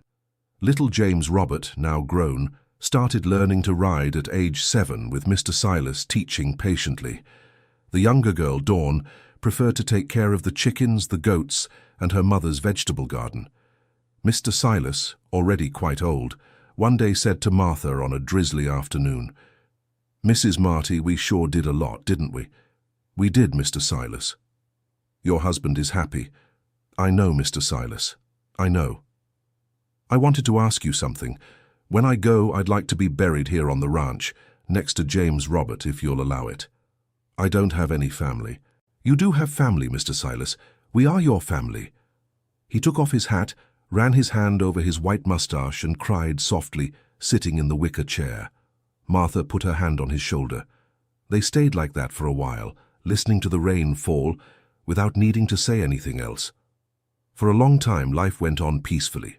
But the story has one last twist that needs to be told, and the family only found out when little James Robert was almost 10 years old. David received a call. It was Mrs. Evelyn, the lawyer. She asked for an urgent meeting. He went to a nearby town. He came back in silence, with a folder under his arm. When he walked into the house, he sat down at the kitchen table, called his mother and his wife, and began to speak. "Mom, sit down. I need to tell you something I found out." Martha sat down. Sarah sat down. Mr. Silas, who was passing through the kitchen at that moment, stopped in the corner. "Mrs. Evelyn found out through another client of hers something old, very old. Something that happened to my father before I was born. She only told me now because she finally had proof from the documents." "What is it, son?" "Mum, my father had a younger brother. A brother the family never told me about." Martha turned white. "David, what do you mean?" "Your father was an only child, as far as I always knew." "You were never deceived, Mom. You never knew. Nobody ever knew, except my father's mother, Grandma, who took the secret to the grave. The fact is, according to the documents Mrs. Evelyn found, my grandmother had a son before she married my grandfather. That son was raised by a foster family in a distant town. He never had contact with his biological family again. But that son had children and grandchildren. And one of those grandchildren, now an adult, found out about the story recently through family research. And he wants to meet you and us." Martha was speechless. Sarah held her husband's hand. Mr. Silas, from the corner of the kitchen, said softly, "I knew it. I knew the deceased had some family secret hidden away. He mentioned it once, years ago, but never wanted to look into it. It was something his mother didn't want him to pursue, and he respected that." "And who is this grandson?" Martha asked at last. "He's a guy about my age, Mom. He's an agronomist engineer. He lives in a town about 3 hours from here. He sent a letter asking us if we want to arrange a meeting. He doesn't want anything from us, he just wants to get to know us. He said he found out about the story recently while organizing old papers from his foster family." Martha took the letter. She read it. She read it again. She cried softly. The young man wrote with respect, with affection, telling how his father had died without ever knowing the true origin of the family, and that he, the young man, only when he did some research at the municipal archives, discovered the name of a biological grandmother, and from there managed to find James Robert's name and then Martha's, that he didn't want to intrude, that if the family didn't want contact, he would respect that. But if there was room, he would like to meet them. "We're going to welcome this young man, David. Write to him, tell him he's welcome." The meeting took place a month later. The young man arrived at the ranch in a simple car, with his wife and 2 small children. He looked surprisingly like James Robert, the same height, the same way of walking, the same eyes. Martha, upon seeing him, had to steady herself against the door. She hugged the young man, as if she were hugging her own husband again. She cried in a way that even Mr. Silas got emotional. The family grew that day. The young man, named Thomas, became a constant presence at the ranch. His children played with James Robert and Dawn. His wife, Alice, a sweet woman, soon became close friends with Sarah. David and Thomas, cousins unknown until then, grew close as if they had grown up together. Thomas helped modernize some things at the ranch with technical knowledge they didn't have. But above all, he brought a healing the family didn't know they needed. The healing of knowing that not everything had stayed in the past, that the family, which seemed small, actually had branches no one knew about. Martha started having new photos in the living room picture frame. Photos of her husband, photos of her children, photos of her grandchildren, photos of Thomas and his family, photos of Mr. Silas. And in the middle of it all, a small yellowed photo that someone found among the old papers. A photo where James Robert young stood next to a newborn foal. Written on the back with faded ink, "Dawn, 1 week old. Let the dream begin." The dream had begun, and it continued. And, for now, there was no reason for it to end.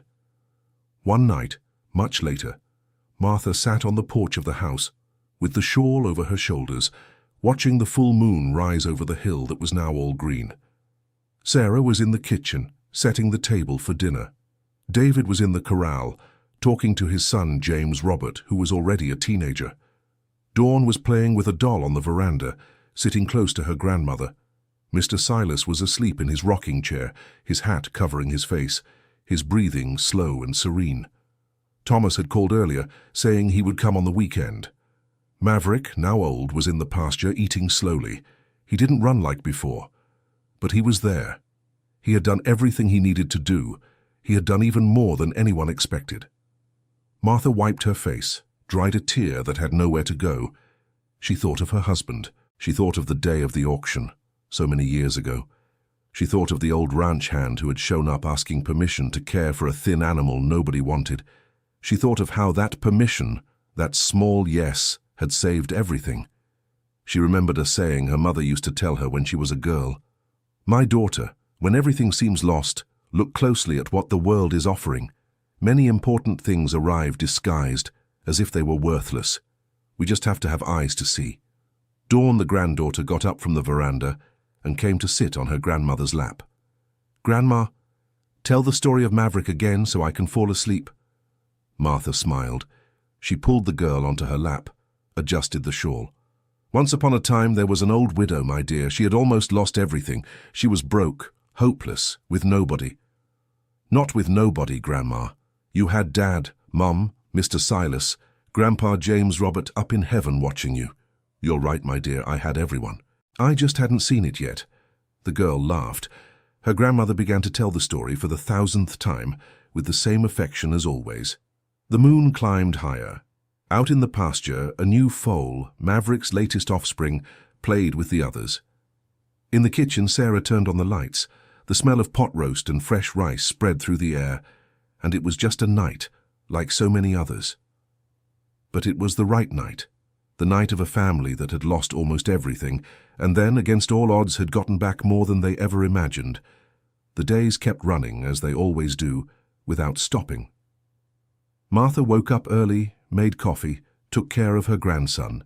Mr. Silas, though slower, still went to the corral, still talked to the horses, still taught young James Robert how to recognize a crooked hoof, a hidden pain, an old fear in an animal's eyes.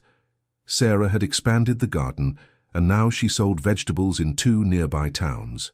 David, transformed by the countryside, barely remembered the nervous executive he had been. One afternoon, Thomas came with news. Through his work as an agronomist, he had gotten approval for Martha's ranch to be included in a state program for preserving Creole horse lineages. Public dollars would come to improve the stable, hire a resident veterinarian, and expand Maverick and his descendants' presence in the regional market.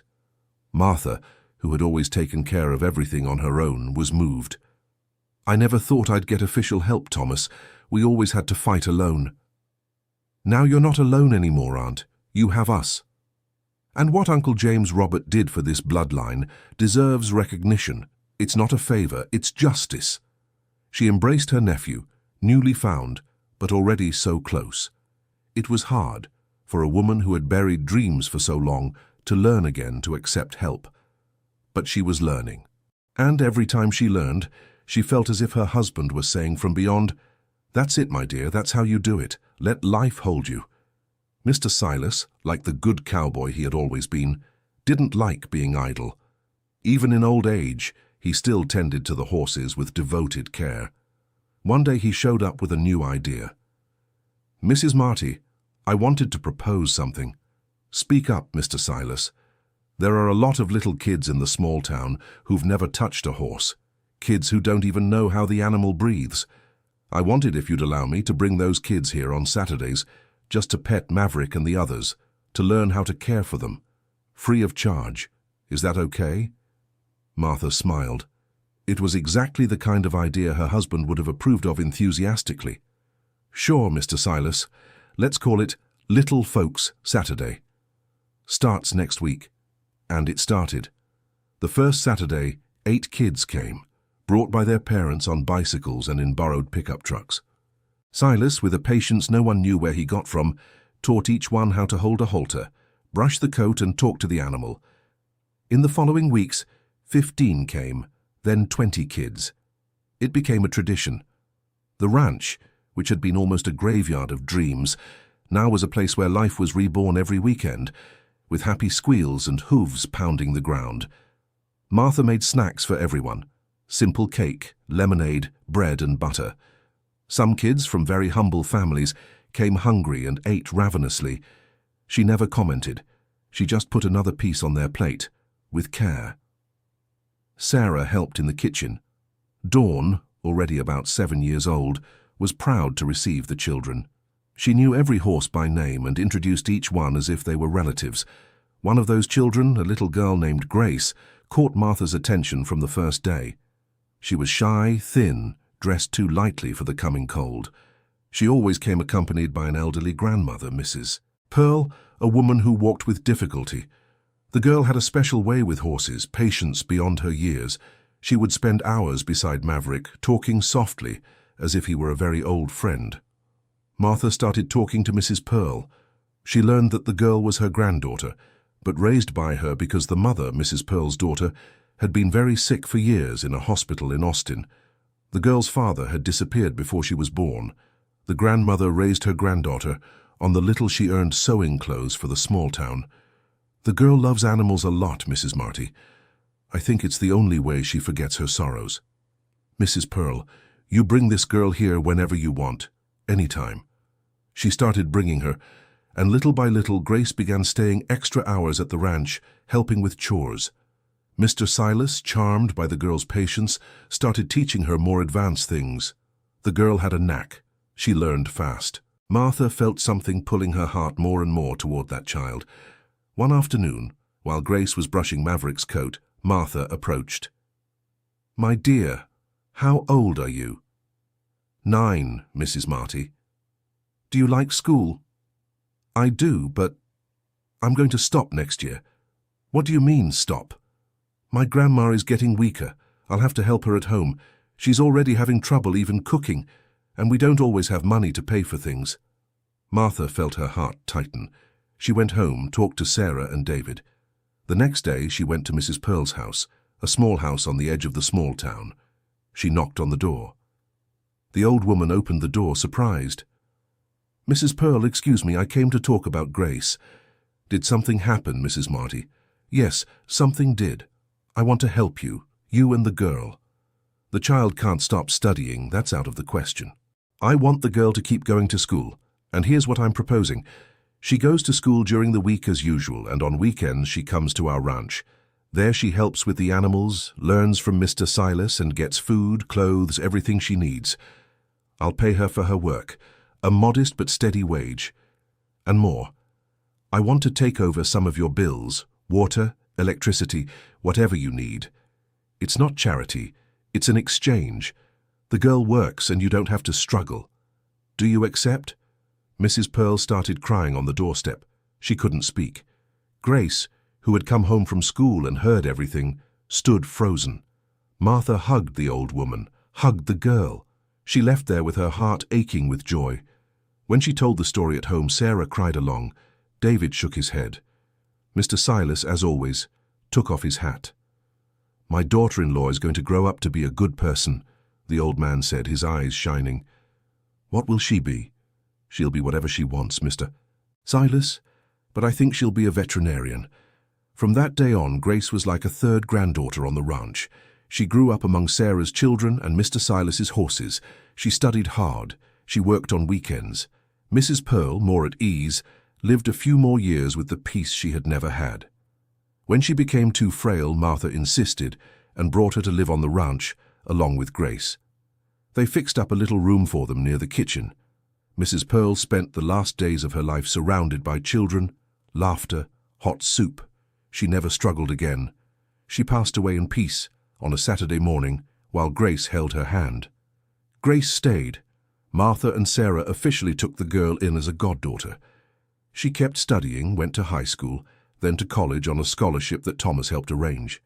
She studied veterinary medicine, just as Mr. Silas had prophesied. She returned to the ranch years later, a graduate, and became the official veterinarian for the dawn of Harrison bloodline. These things took time to happen. Martha aged with the patience of someone who has learned that good things are built slowly. Mr. Silas, finally very old, began to have trouble walking. He started spending more time indoors, in the rocking chair on the porch, his hat on his lap, gazing at the pasture.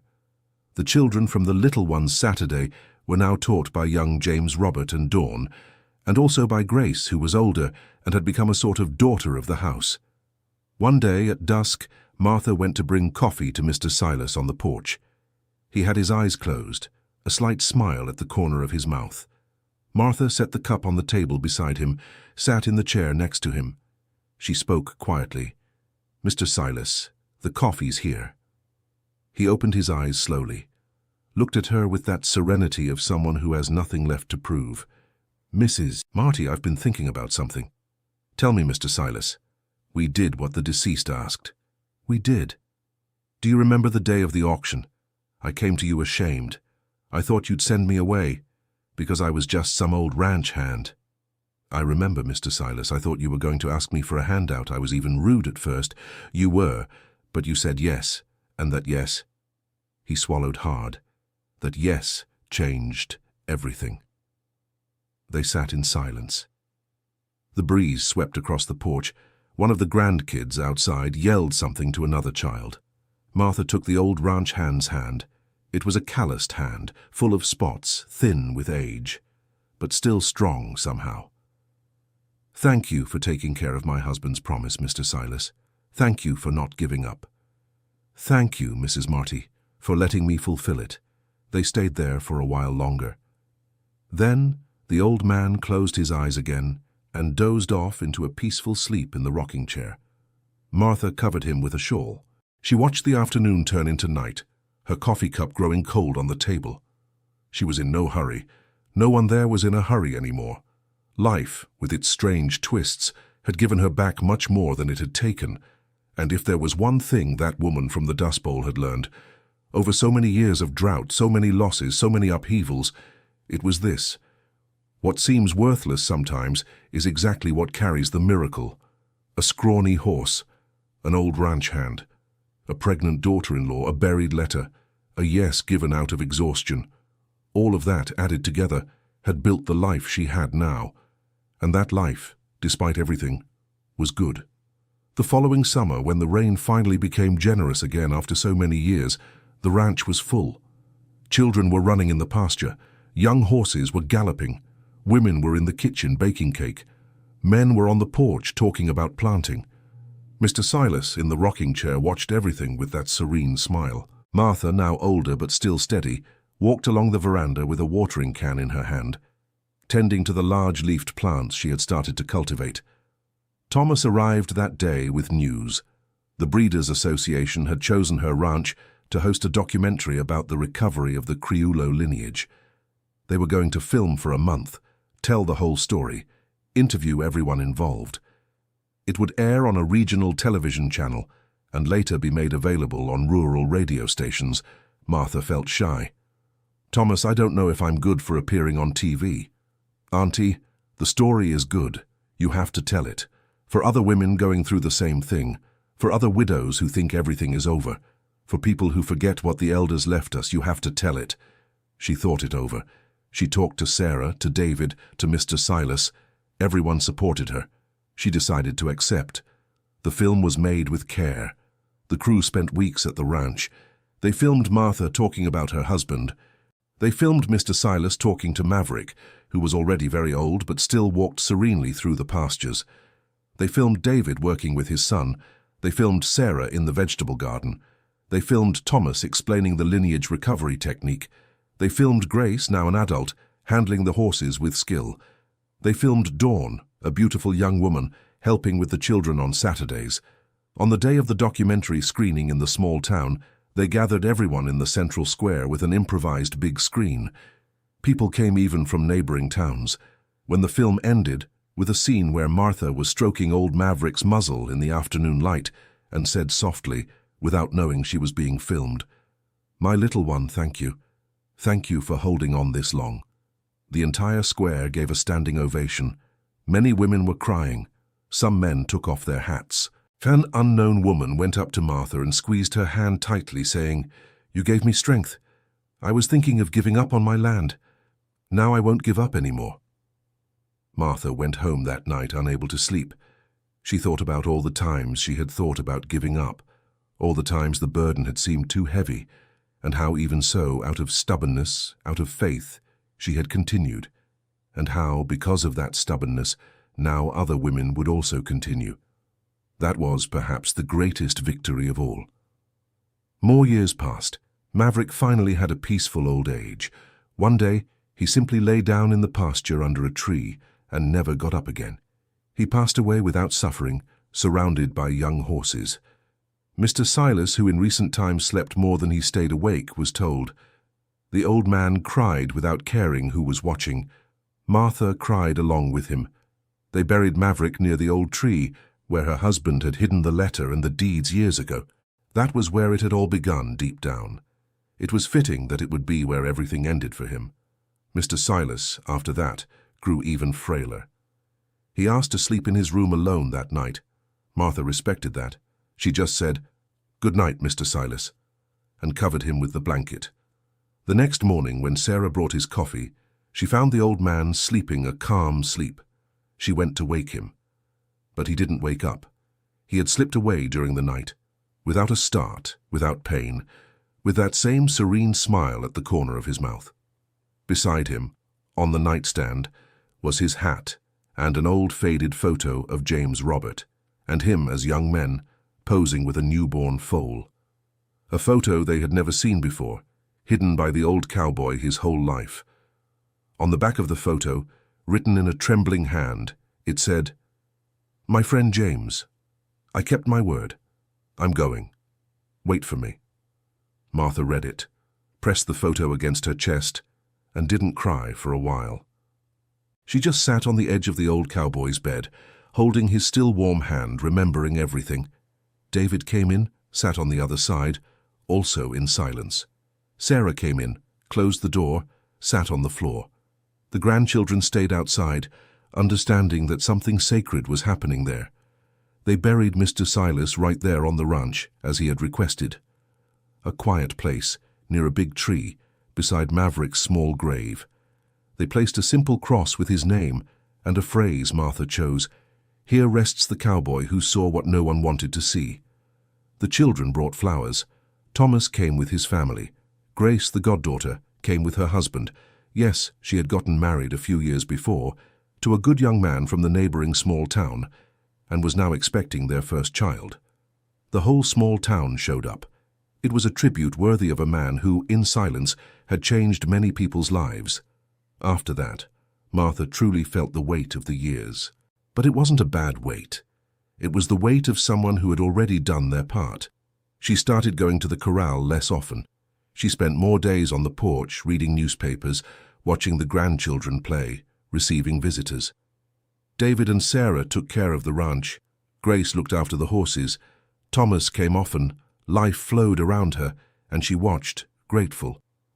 One afternoon on the porch, her grandson, James Robert, already a strong young man in his early 20s, sat down in the chair next to his grandmother. He had his grandfather's dark eyes, a firm jaw, and a way of thinking before speaking that also came from the blood. "Grandma, are you okay?" "I'm fine, my son." "I wanted to tell you something. I've made a decision." "Go ahead, my son." "I'm not leaving. I want to stay on the ranch. I'm going to study business management, but I'll study it here in the countryside. After that, I'll help Dad run everything. This land will stay ours. I'm not going to let it slip away." Martha looked at her grandson. She felt her husband looking through his eyes. She squeezed the boy's hand. "Your grandfather is proud, my son. I know he is." "Grandma, I wanted to ask you something. Something I've always wanted to know." "What?" "Are you afraid of when your time comes? The time for you to go too?" She smiled. A small, serene smile, without anguish. "I was very afraid, my son. For years after your grandfather left, I was terrified. I thought I'd lose it.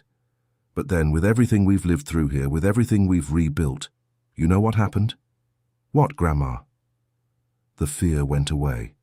It left a calm waiting, like when you wait for a friend to return from a long trip. I know that when I close my eyes, your grandfather will be waiting for me on the other side, with Mr. Silas laughing beside him, with Maverick whinnying in the background, and we'll laugh like children, because we've been apart too long." The grandson hugged his grandmother. They stayed like that for a while. The sun was setting red over the green hill. Out in the pasture, the horses grazed slowly. The breeze swayed her white hair, and for the first time in a long while she felt she had arrived somewhere, the place where journeys end. But fate, which had tested that family so many times, still had a few surprises in store. Some sweet, some bitter, all necessary. Because life, as Martha well knew, wasn't made of a single chapter. It was made of many. And the last ones, which were coming, would bring lessons she still needed to learn. The first of those surprises arrived on a January dawn, when a storm unlike any other fell upon the region. It began with a cold wind, the kind that makes animals restless in the corrals. Then came the hail, small at first, then large, beating on the roof like stones thrown by invisible hands. And finally the rain, a rain that seemed endless, pouring down the hillside in torrents, filling the reservoir in minutes, overflowing, flooding the pasture. Martha woke in the middle of the night with David shaking her shoulder. "Mom, we need to get to the corral. The water's rising. The animals are terrified." They went out with makeshift raincoats.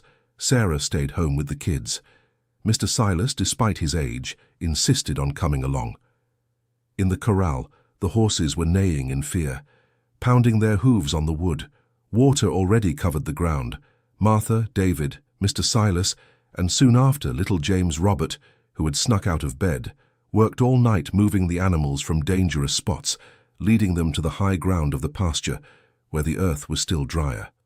Maverick, already old by then, stayed calm amid the chaos. It was as if the horse understood he couldn't panic, that he had to set an example for the younger ones. "Mister." Silas, soaked from head to toe, stood beside him, stroking the animal's neck, speaking softly. Martha looked at the old ranch hand at that moment and saw in him a dignity that only years can teach. A man in his 70s, under the torrential rain, caring for a horse as if it were his child. She would never forget that image. When the sun rose, pale behind the still heavy clouds, the damage was great. Part of the pasture flooded. A fence down on the north side. A small tool shed collapsed. But no animals lost. No one hurt. David, covered in mud up to his knees, smiled at his mother, tired but relieved. "We held on, Mum." "We held on, son." In the days that followed, something happened that Martha didn't expect. People from the small town began showing up uninvited, bringing tools, lumber, sandbags. Men she barely knew came, women she had helped in other times without even remembering. Mrs. Dorothy, that old friend of her husband, came with 4 grown children and the grandchildren. Mr. Frank, the mechanic, came with his truck full of boards. Even Dr. Howard, the bank manager, showed up in an old shirt and rubber boots, willing to carry heavy loads. A week of collective work rebuilt what the storm had undone. Martha, moved, didn't know how to thank them. Someone in the midst of the labor said a phrase she kept forever. "Mrs. Marty, you're reaping what you sowed. When things were tough, you didn't charge credit from the poorest. When luck came your way, you opened the gates for breeding stock at a low price. So now, when the rain went overboard, we're here. It's only fair." She cried without hiding it. Mr. Silas beside her pressed his lips together. David hugged his mother. Sarah filmed as always, and that week of shared effort remained in the memory of the ranch as one of the most beautiful of all time. Because there, in fact, they saw the fruit of a life lived with honesty, a life that had not passed in vain. But though the storm had passed, other clouds were still to come. It was about 2 months after the work bee that a car nobody recognized pulled up to the ranch gate. It was a plain grey car with plates from another town. Inside, a thin woman in her early 40s, her hair pinned in a bun, wearing a simple blouse and jeans. She got out slowly, as if afraid to knock on the door. She stood there for a few minutes, looking at the house, the porch, the horses in the pasture, like someone recognizing a place they'd never been to. Martha, who was watering the plants, saw the stranger and walked over. "Good afternoon, ma'am. Can I help you?" The woman looked at her, and her eyes filled with tears. "Are you Mrs. Martha?" "That's me. Is everything all right?" "My mother was Mrs. Pearl. My daughter is Grace. My name is Rose." Martha felt the ground spin. The watering can fell from her hand, soaking her foot, and she didn't even notice. She stood staring at that woman, who had the same eyes as Grace, the same mouth. The mother, the biological mother who had spent so many years in a hospital very ill, and that nobody thought would ever come back. "Rose? You... I got better, Mrs. Martha. After many years, the doctors found the right treatment. I'm cured. I've been cured for almost 2 years now, but I was ashamed to show up. I found out about Mama, found out she's no longer here. I cried alone in a boarding house room for months without the courage to come, until one day I gathered my strength and came to see what happened to my daughter." Without thinking twice, Martha hugged the woman. They stood there for a while, in the middle of the yard, both crying. Sarah, who saw the scene from the window, came running, understood everything at a glance, and went to call Grace, who was in the horse area with her husband. Grace came running, her hands still dirty from work, and stopped a few steps from the scene. She looked at that woman she barely remembered, who had faded from her life in early childhood, who had become just a yellowed photograph on her grandmother's dresser. "Mom!" Rose turned. She saw her daughter, and she fell to her knees on the ground, crying so hard that Martha had to hold her up so she wouldn't faint. Grace walked up to her slowly, knelt down too, and the two embraced without being able to say a word. The scene lasted a time nobody clocked. Grace's husband, a discreet young man, took off his hat and stepped away to give them privacy. Sarah held Martha's hand. David, who arrived later, stood on the porch, slowly understanding what was happening. Rose stayed. Martha offered the little annex room, the same one where Mrs. Pearl had lived. She accepted, embarrassed. In the first few days, she spoke little. She was ashamed of the lost time, the years her daughter grew up without her, the grandmother who died while she was in the hospital. Grace needed time, too. The anger, held in for so many years, came out little by little. There was a night of hard talk between them, where Grace cried and shouted, and Rose just listened, head down, without defending herself. Sarah watched from a distance, holding her mother-in-law's hand, waiting. "Grace is right about everything she's saying," Martha whispered to Sarah, "but let them work it out. If we get involved, we'll just mess things up." And that's how it went. The storm between mother and daughter passed in a few weeks. Rose, though shy, turned out to be a hard-working woman. She started helping in the vegetable garden. She started making sweets to sell in the small town. Slowly she began to integrate into the family. Grace, with an open heart, ended up forgiving, not forgetting, because lost time can't be forgotten, but forgiving. And when Grace had her first daughter, Rose became the little girl's grandmother. A grandmother who never thought she'd be one, and who held on to that role like someone grasping at a last chance.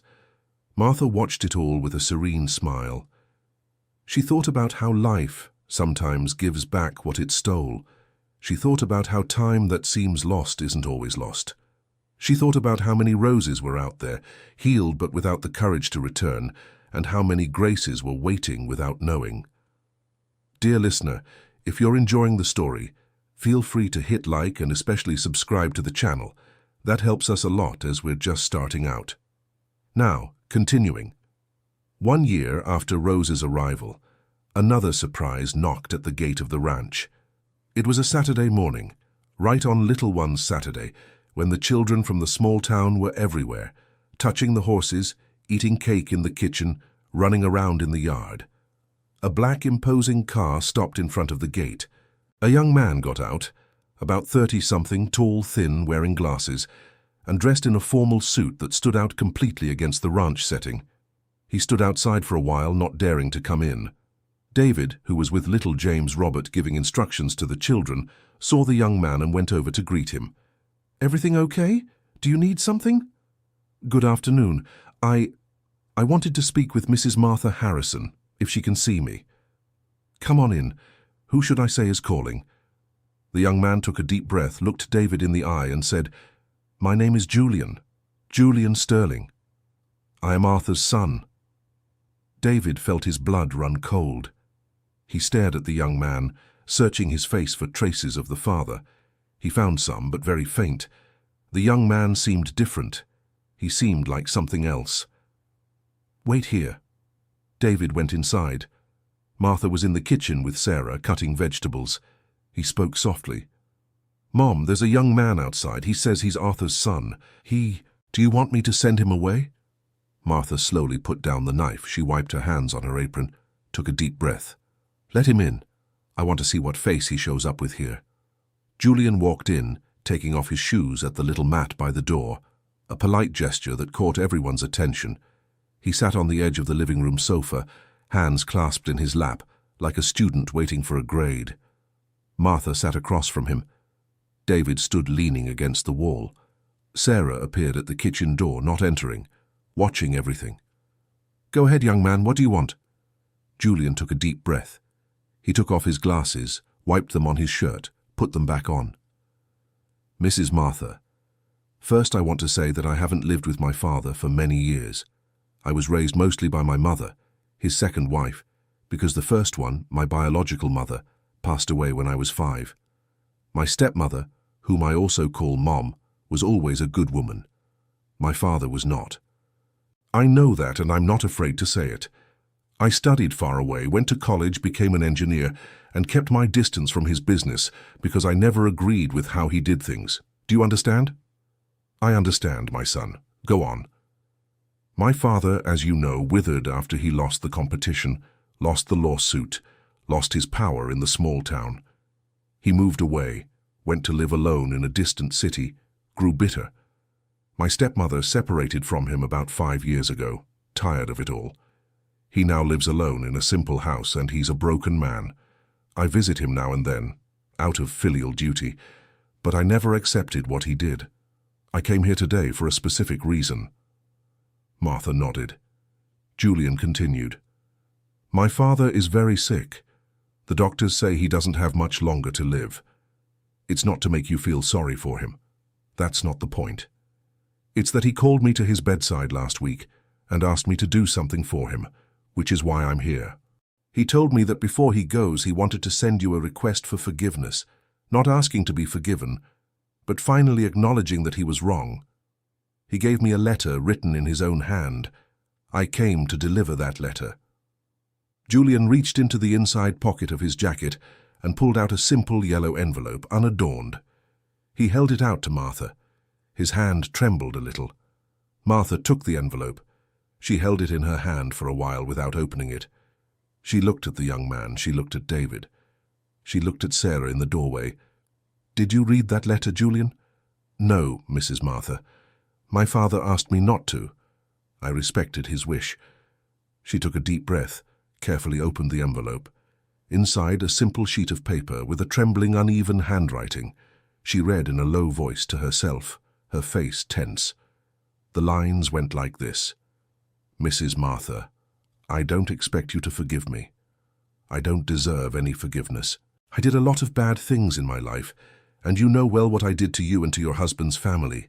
I was greedy. I wanted land. I thought the Dust Bowl would make rich whoever had the biggest piece, and I wanted to be that one. But I messed everything up. Everything. I lost the land I had, and I also lost my family. Nobody likes me. My son Julian can barely stand me. My ex-wife doesn't answer my calls. I'm in a bed now, sick, with no one. Before I go, I just wanted to tell you that I admit it. I was wrong. Your late husband was a good man, I knew that, and still I went after you. The ranch was rightfully yours, and I tried to take it. Forgive me if you can. If you can't, I understand. Thank you. Arthur Sterling." Martha read the letter twice. Then she folded it carefully, put it back in the envelope. She raised her eyes to the young man, who waited in silence. "Julian, does your father need anything? Any medicine? Any help?" David, leaning against the wall, raised his eyebrows. Sarah at the door smiled a sad smile. "Mrs. Martha, you're asking that after everything?" "Yes, I'm asking my son. He is a man. He's sick. If he needs it, we help." Julian, who had arrived with a firm, professional face, started crying right there, sitting on the couch. He wiped his tears with the handkerchief he took from his pocket. "You are a great woman, Mrs. Martha. Greater than my father ever was. He has the care he needs. My stepmother, even though they're separated, pays for a nurse for him. I also contribute. But what he lacks, he needed to hear from you that it's okay, not because he deserves it, because he needs it." Martha was silent for a while. Then she got up from the couch, went to the desk in the living room, grabbed a piece of paper and a pen, and wrote a reply right there, with Julian waiting. It was a few lines. She folded the paper, put it in a new envelope, sealed it, and handed it to Julian. "You take this to your father. I don't know if he'll read it, don't know if he'll understand, but I wrote what I had to say. And tell him that our family doesn't hold grudges. We lost a lot, went hungry during the drought, had sleepless nights because of him, but we don't hold on. Life is too short to hold on." Julian stood up, took the envelope carefully. Before leaving, he shook Martha's hand with both hands. "Mrs. Martha, if you would allow it, I'd like to keep in touch with you, not because of my father, because of me. I want to get to know this family. I heard about it, read the articles, saw the documentary on TV. I want to know it up close. The door is open, Julian. Always." The young man left. David, when he was gone, sat in the armchair and looked at his mother with a new admiration. "Mom, you always teach me. I would have cursed the boy out. Would have, son. You're no longer that boy from before. You are better than you think." Arthur passed away weeks later. Julian came back to the ranch to tell them in person. He told that his father had read Martha's letter many times before he passed, that he had kept it under his pillow. He never said what it said, but he had died peacefully, according to the nurse. Martha heard the news in silence, made the sign of the cross, and only said, "May he rest." She did not go to the funeral. She didn't think she should. But she sent a small wreath, only with flowers from her own garden, no card, no name. It was enough. Julian, who had promised, kept his word. He started showing up at the ranch every now and then, with his fiancée, later with his wife, later with their first child. He became a family friend, someone who came for birthdays, Christmases, and the kids' Saturday parties. Eventually, years later, he moved to a town closer to the small town, so he could visit more easily. Martha adopted him emotionally, just as she had adopted Thomas, just as she had adopted Grace, just as she had adopted so many lives that time had brought to her ranch gate. That was the woman's nature. She never closed her door to anyone. In the growing family, Mr. Silas became the patriarch without meaning to.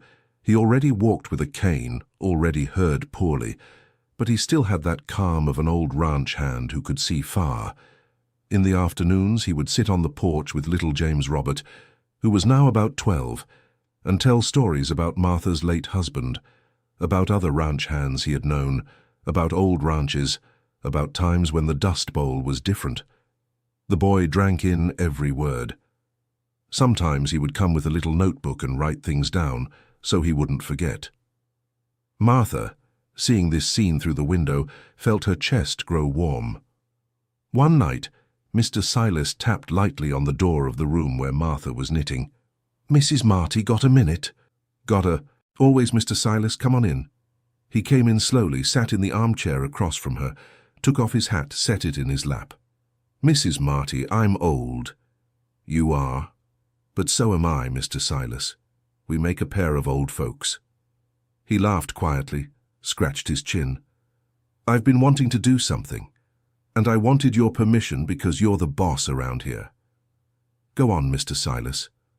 "I wanted you to allow the name Silas to go to Grace, as her middle name, officially.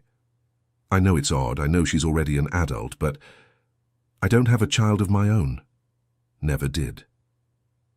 Grace was to me like a granddaughter. I wanted to leave my name continuing in the world through her if she wants, of course. And later, when I'm gone, I'd want her children to carry the name too." Martha smiled. She got up, walked over to the old ranch hand and kissed his forehead. "Mr. Silas, you don't need my permission for that. You need to talk to Grace, who'll be the one to decide, but from my side it's a blessing." He raised his moist eyes to her. "You've always been too good to me, Mrs. Marty. I came here like a beggar and I never lacked for anything. I never knew how to thank you. You already have thanked me, Mr. Silas, every day for years, just by staying here." Days later, Mr. Silas talked to Grace. She accepted with a shy joy. She went to the courthouse with him. She became Grace Silas Miller. And so, when years later she had her second daughter, the girl was baptized Beatrice Silas, carrying the name of her adopted grandfather forward. Mr. Silas, on the day of the baptism, cried like a child, with a white handkerchief in his hand, sitting in the front row of the church. Martha cried along with him. David filmed it. Sarah held the baby, who slept peacefully in her arms, unaware that she carried the story of an old ranch hand into the centuries to come. It was around that time that Mr. Silas had his first serious health scare. It happened late one afternoon, when he had gone to the corral to check on the animals. Suddenly he felt a strong dizziness, leaned on a fence, and fell sitting on the ground, eyes closed. Little James Robert, who was nearby with other children, ran to call the adults. David picked up the old man, carried him to the truck, and headed straight for the hospital in the big city. Sarah went along. Martha, with Thomas, who was visiting, followed in another car. At the hospital, the doctors said it was a severe drop in blood pressure, but that his heart was still strong considering his age. They were going to keep him hospitalized for a few days, with IV fluids and medication. Mr. Silas, awake, face pale but eyes steady, called Martha close to his ear when she leaned in. "Mrs. Marty, will you promise me something?" "What, Mr. Silas?" "If I go now, promise me you won't let the ranch abandon old Maverick. He's at the end of his rope. He deserves love until his last day." "Mr. Silas, you're not going anywhere now. Don't even think about it. And Maverick has us. He always will." He closed his eyes, calm, held her hand for a while. "You're good, Mrs. Marty. God kept you." He recovered, to everyone's relief. He came home a week later, slower, frailer, but alive. The whole family gathered the night he returned, with a warm pot roast, with quiet laughter, with a toast of juice Sarah had prepared. Mr. Silas, at the head of the table, looked like a patriarch recognized by all. And indeed he was. Life went on. Thomas had a third child, a girl, whom he named Martha, in honor of his aunt. The ceremony at the church was moving, with Aunt Martha as godmother, holding the baby, tears streaming down without ceremony. That night at home she thought a long time about that name multiplying into the future. A new Martha, who would grow up in other lands, but with the same name, the same roots, The idea was comforting. Julian, Arthur's son, eventually got involved with the Breeders' Association through Thomas's connections. He began helping with legal and bureaucratic matters concerning the Dawn of Harrison lineage for free, as a way to make things right after the mess his father had made. Martha had a special fondness for Julian. She saw in him proof that a child is not a sentence. We choose every day whether to repeat the mistakes of those who came before. Over time, the ranch became a reference point. Agronomy students came for technical visits. Reporters from other regions came. Curious tourists came, paying a symbolic fee to spend the day touring the facilities. Martha, well into her 70s, no longer did much of the hard work, but she was always the first to greet visitors. She told the story with the same words, unhurried, without skipping parts. David handled the finances. Sarah organized the hospitality side. Little James Robert, already a teenager, took care of the horses with grace. Dawn, now in medical school, only came back on weekends, but she made a point of it. One day Martha received an official letter from the Breeders' Association. It was an invitation. In recognition of years of dedication to preserving the lineage, they wanted to honor her at a ceremony during a large regional event. Martha felt awkward. She talked to the family. "I don't like big events. They embarrass me." "Mum, you have to go," said David. "This honor isn't just yours. It's the whole family's. Dad's, Mr. Silas's, ours." Mr. Silas, listening from his armchair, nodded. "Go, Mrs. Marty. It's the least they can do." She went. On the day of the ceremony, the county fairgrounds were full. Martha wore a simple dark blue dress, the same one she had worn on the first day of Maverick's competition years before. On stage, the presenters announced her name with beautiful words. David accompanied her down the aisle between the chairs. Sarah and the children were in the front row. Thomas and his family beside them. Grace with her little girls, with Julian and his wife in a row behind. Mr. Silas couldn't go because of his health, but he had sent a handwritten note, which Martha kept in her dress pocket. When she stepped onto the stage, she received a bronze plaque, and an important man from the association gave a speech about the importance of the lineage, about her role, about the legacy of her husband. At the end, they asked her to say a few words. Martha took the microphone, took a deep breath, looked at the audience. "I don't know how to speak in public. I never have. But I'll try because I owe it to so many people. I want to say the following. The ranch you're honoring today would have been sold. It would have been finished. I would have lost everything. But one day, at a small town auction, an old cowboy showed up asking to take care of a scrawny horse no one wanted. I said yes without thinking, and that yes changed everything. My husband, who was a man of few words, left a hidden notebook. He left a promise with the old cowboy, and he left a mare named Dawn, who had foals that turned to gold. That's how it all started. So if the honor is for anyone, it's for that old cowboy named Mr. Silas, who isn't here today because of his age, and it's for my husband, who was named James Robert. I'm just the woman who said yes. Thank you." The audience gave a standing ovation. It took a while to die down. When Martha stepped off the stage, several people tried to greet her. She greeted them all with a shy smile and then asked her son to take her home. She was tired. She wanted to get to the ranch, show the plaque to Mr. Silas, and sleep. When she arrived, Mr. Silas was awake, waiting in the rocking chair on the porch. Sarah had called to let him know they were on their way. The old man, upon seeing the plaque, held it with both hands, read what was written in a low voice. Then he lifted his eyes to Martha. "Mrs. Marty, I never thought I'd see something like this. We made it, Mr. Silas. You made it, I only helped." He paused. "Without you, none of this would have happened." The two of them stayed on the porch late into the night. They spoke little, but they said everything. The following year, on a quiet day in May, after a family lunch with the house full, Mr. Silas dozed off in the rocking chair as usual. Martha walked by, saw that he was sleeping, covered him with her shawl. But when, an hour later, she came back to call him for coffee, she noticed that his breathing was different. Calm, serene, finished. He had passed in his sleep, without pain, with his hat in his lap, with a barely perceptible smile at the corner of his lips.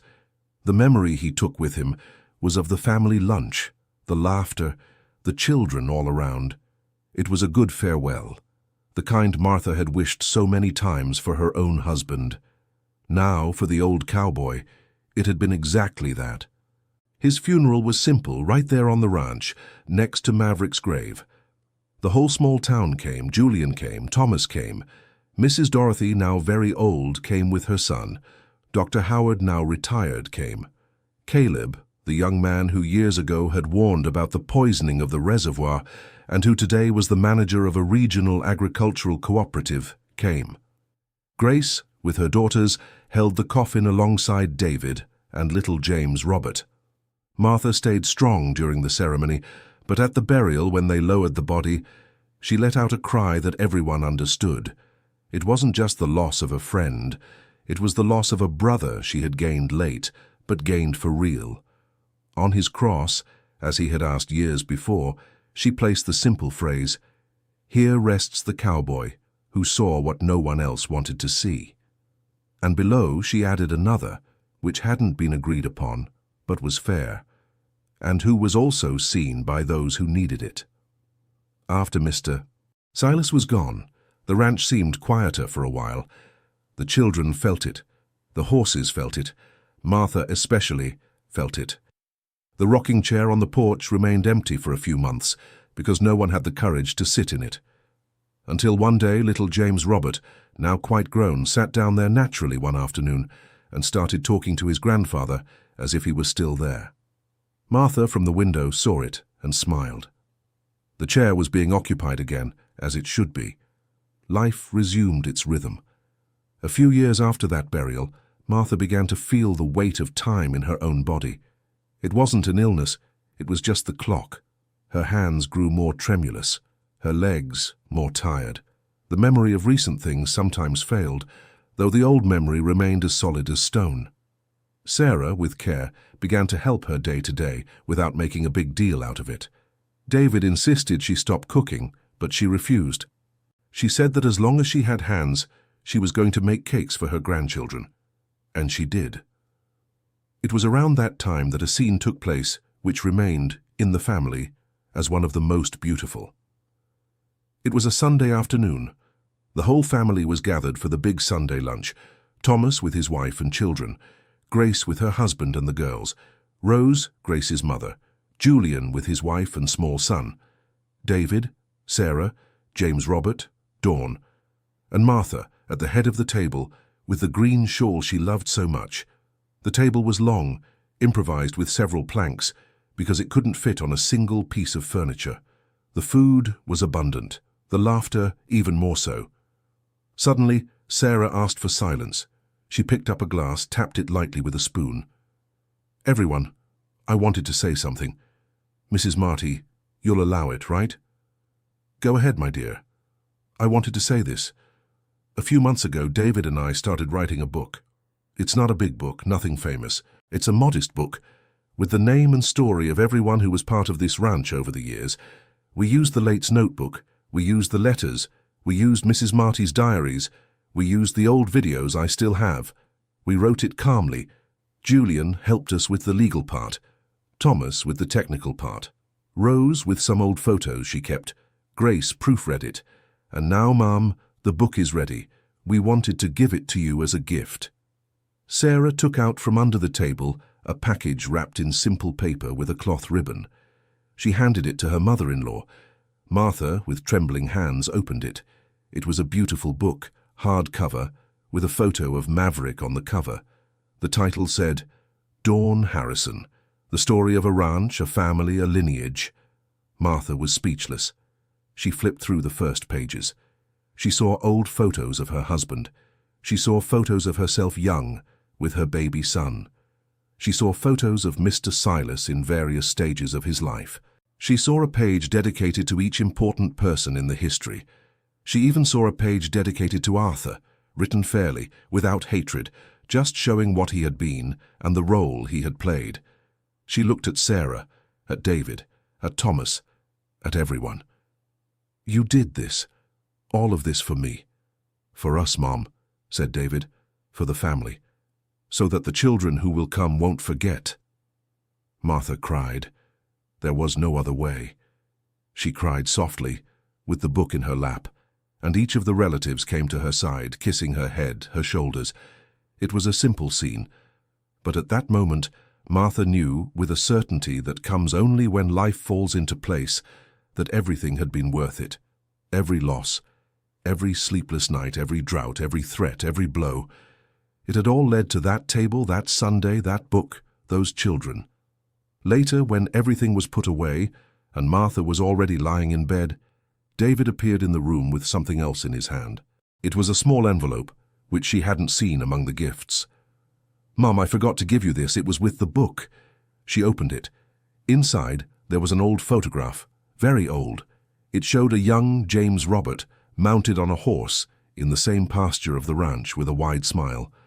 On the back of the photo, written in his handwriting, just one line: "The happiest day of my life was the day Martha said yes. May we always have a yes to give each other." She didn't know about this photo. She didn't know about this message. David had found it among his father's old papers, kept in a box in the attic, while going through material for the book. Martha pressed the photo against her chest and stayed like that for a while. Then she put it on the nightstand next to the larger portrait of her husband. She whispered, "Always, James, always." And she fell asleep, smiling. More years passed. Martha saw James Robert, her grandson, officially take over the ranch at 25, with David retiring from some duties to take care of his wife and their own grandchildren because Sarah had started having knee problems. She saw Dawn become a doctor and open a small practice in the small town, where she served the community at affordable rates. She saw Grace grow into a regionally recognized veterinarian, even getting called to give courses in other cities. She saw Rose grow old in peace, surrounded by her daughter and granddaughters, redeemed by the years. She saw Thomas have a grandson, and she cried over the baby's photo. She saw Julian help so many different causes that his name, which had once been tarnished in the small town because of his father, became respected again, but on his own merits. And finally, she saw the ranch, so many years after that terrible drought, become a place where the drought hardly seemed to have happened. The pasture green almost all year. The reservoirs always full, thanks to the spring and the rains that had returned to full regularly. The horses numerous, healthy, spreading the Dawn Harrison bloodline across whole ranches. The big house, renovated, with extra rooms to receive guests. Mr. Silas's little house, preserved as a small memorial where children entered in silence, like a church. On an ordinary night, one of those when life settles gently, Martha asked Sarah to take her to the corral. She wanted to see the horses before sleeping. Sarah, worried about the cold, put a blanket over her mother-in-law's shoulders, gave her an arm, and the two walked slowly under the light of the full moon.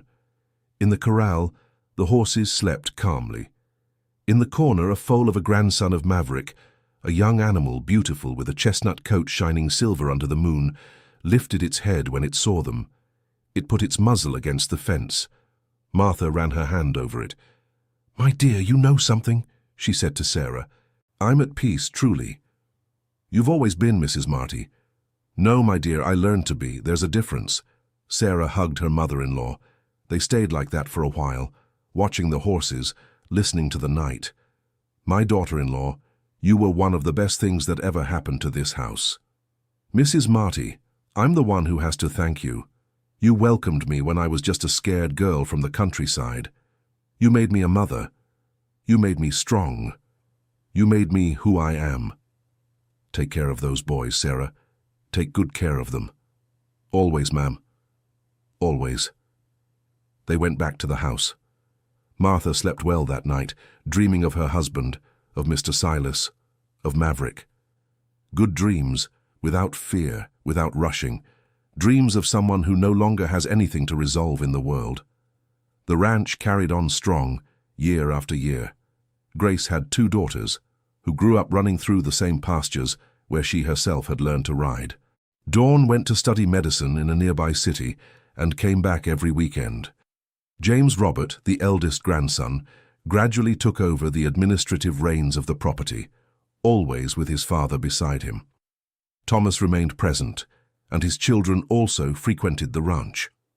The Dawn Harrison bloodline spread across 3 states, and the small breeders who had started it all now, many of them, had heirs who cared for the horses with pride.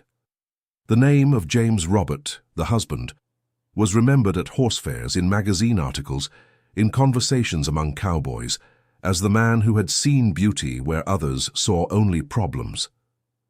Martha, now with completely white hair, her hands thin from time but her eyes still alive, lived in peace.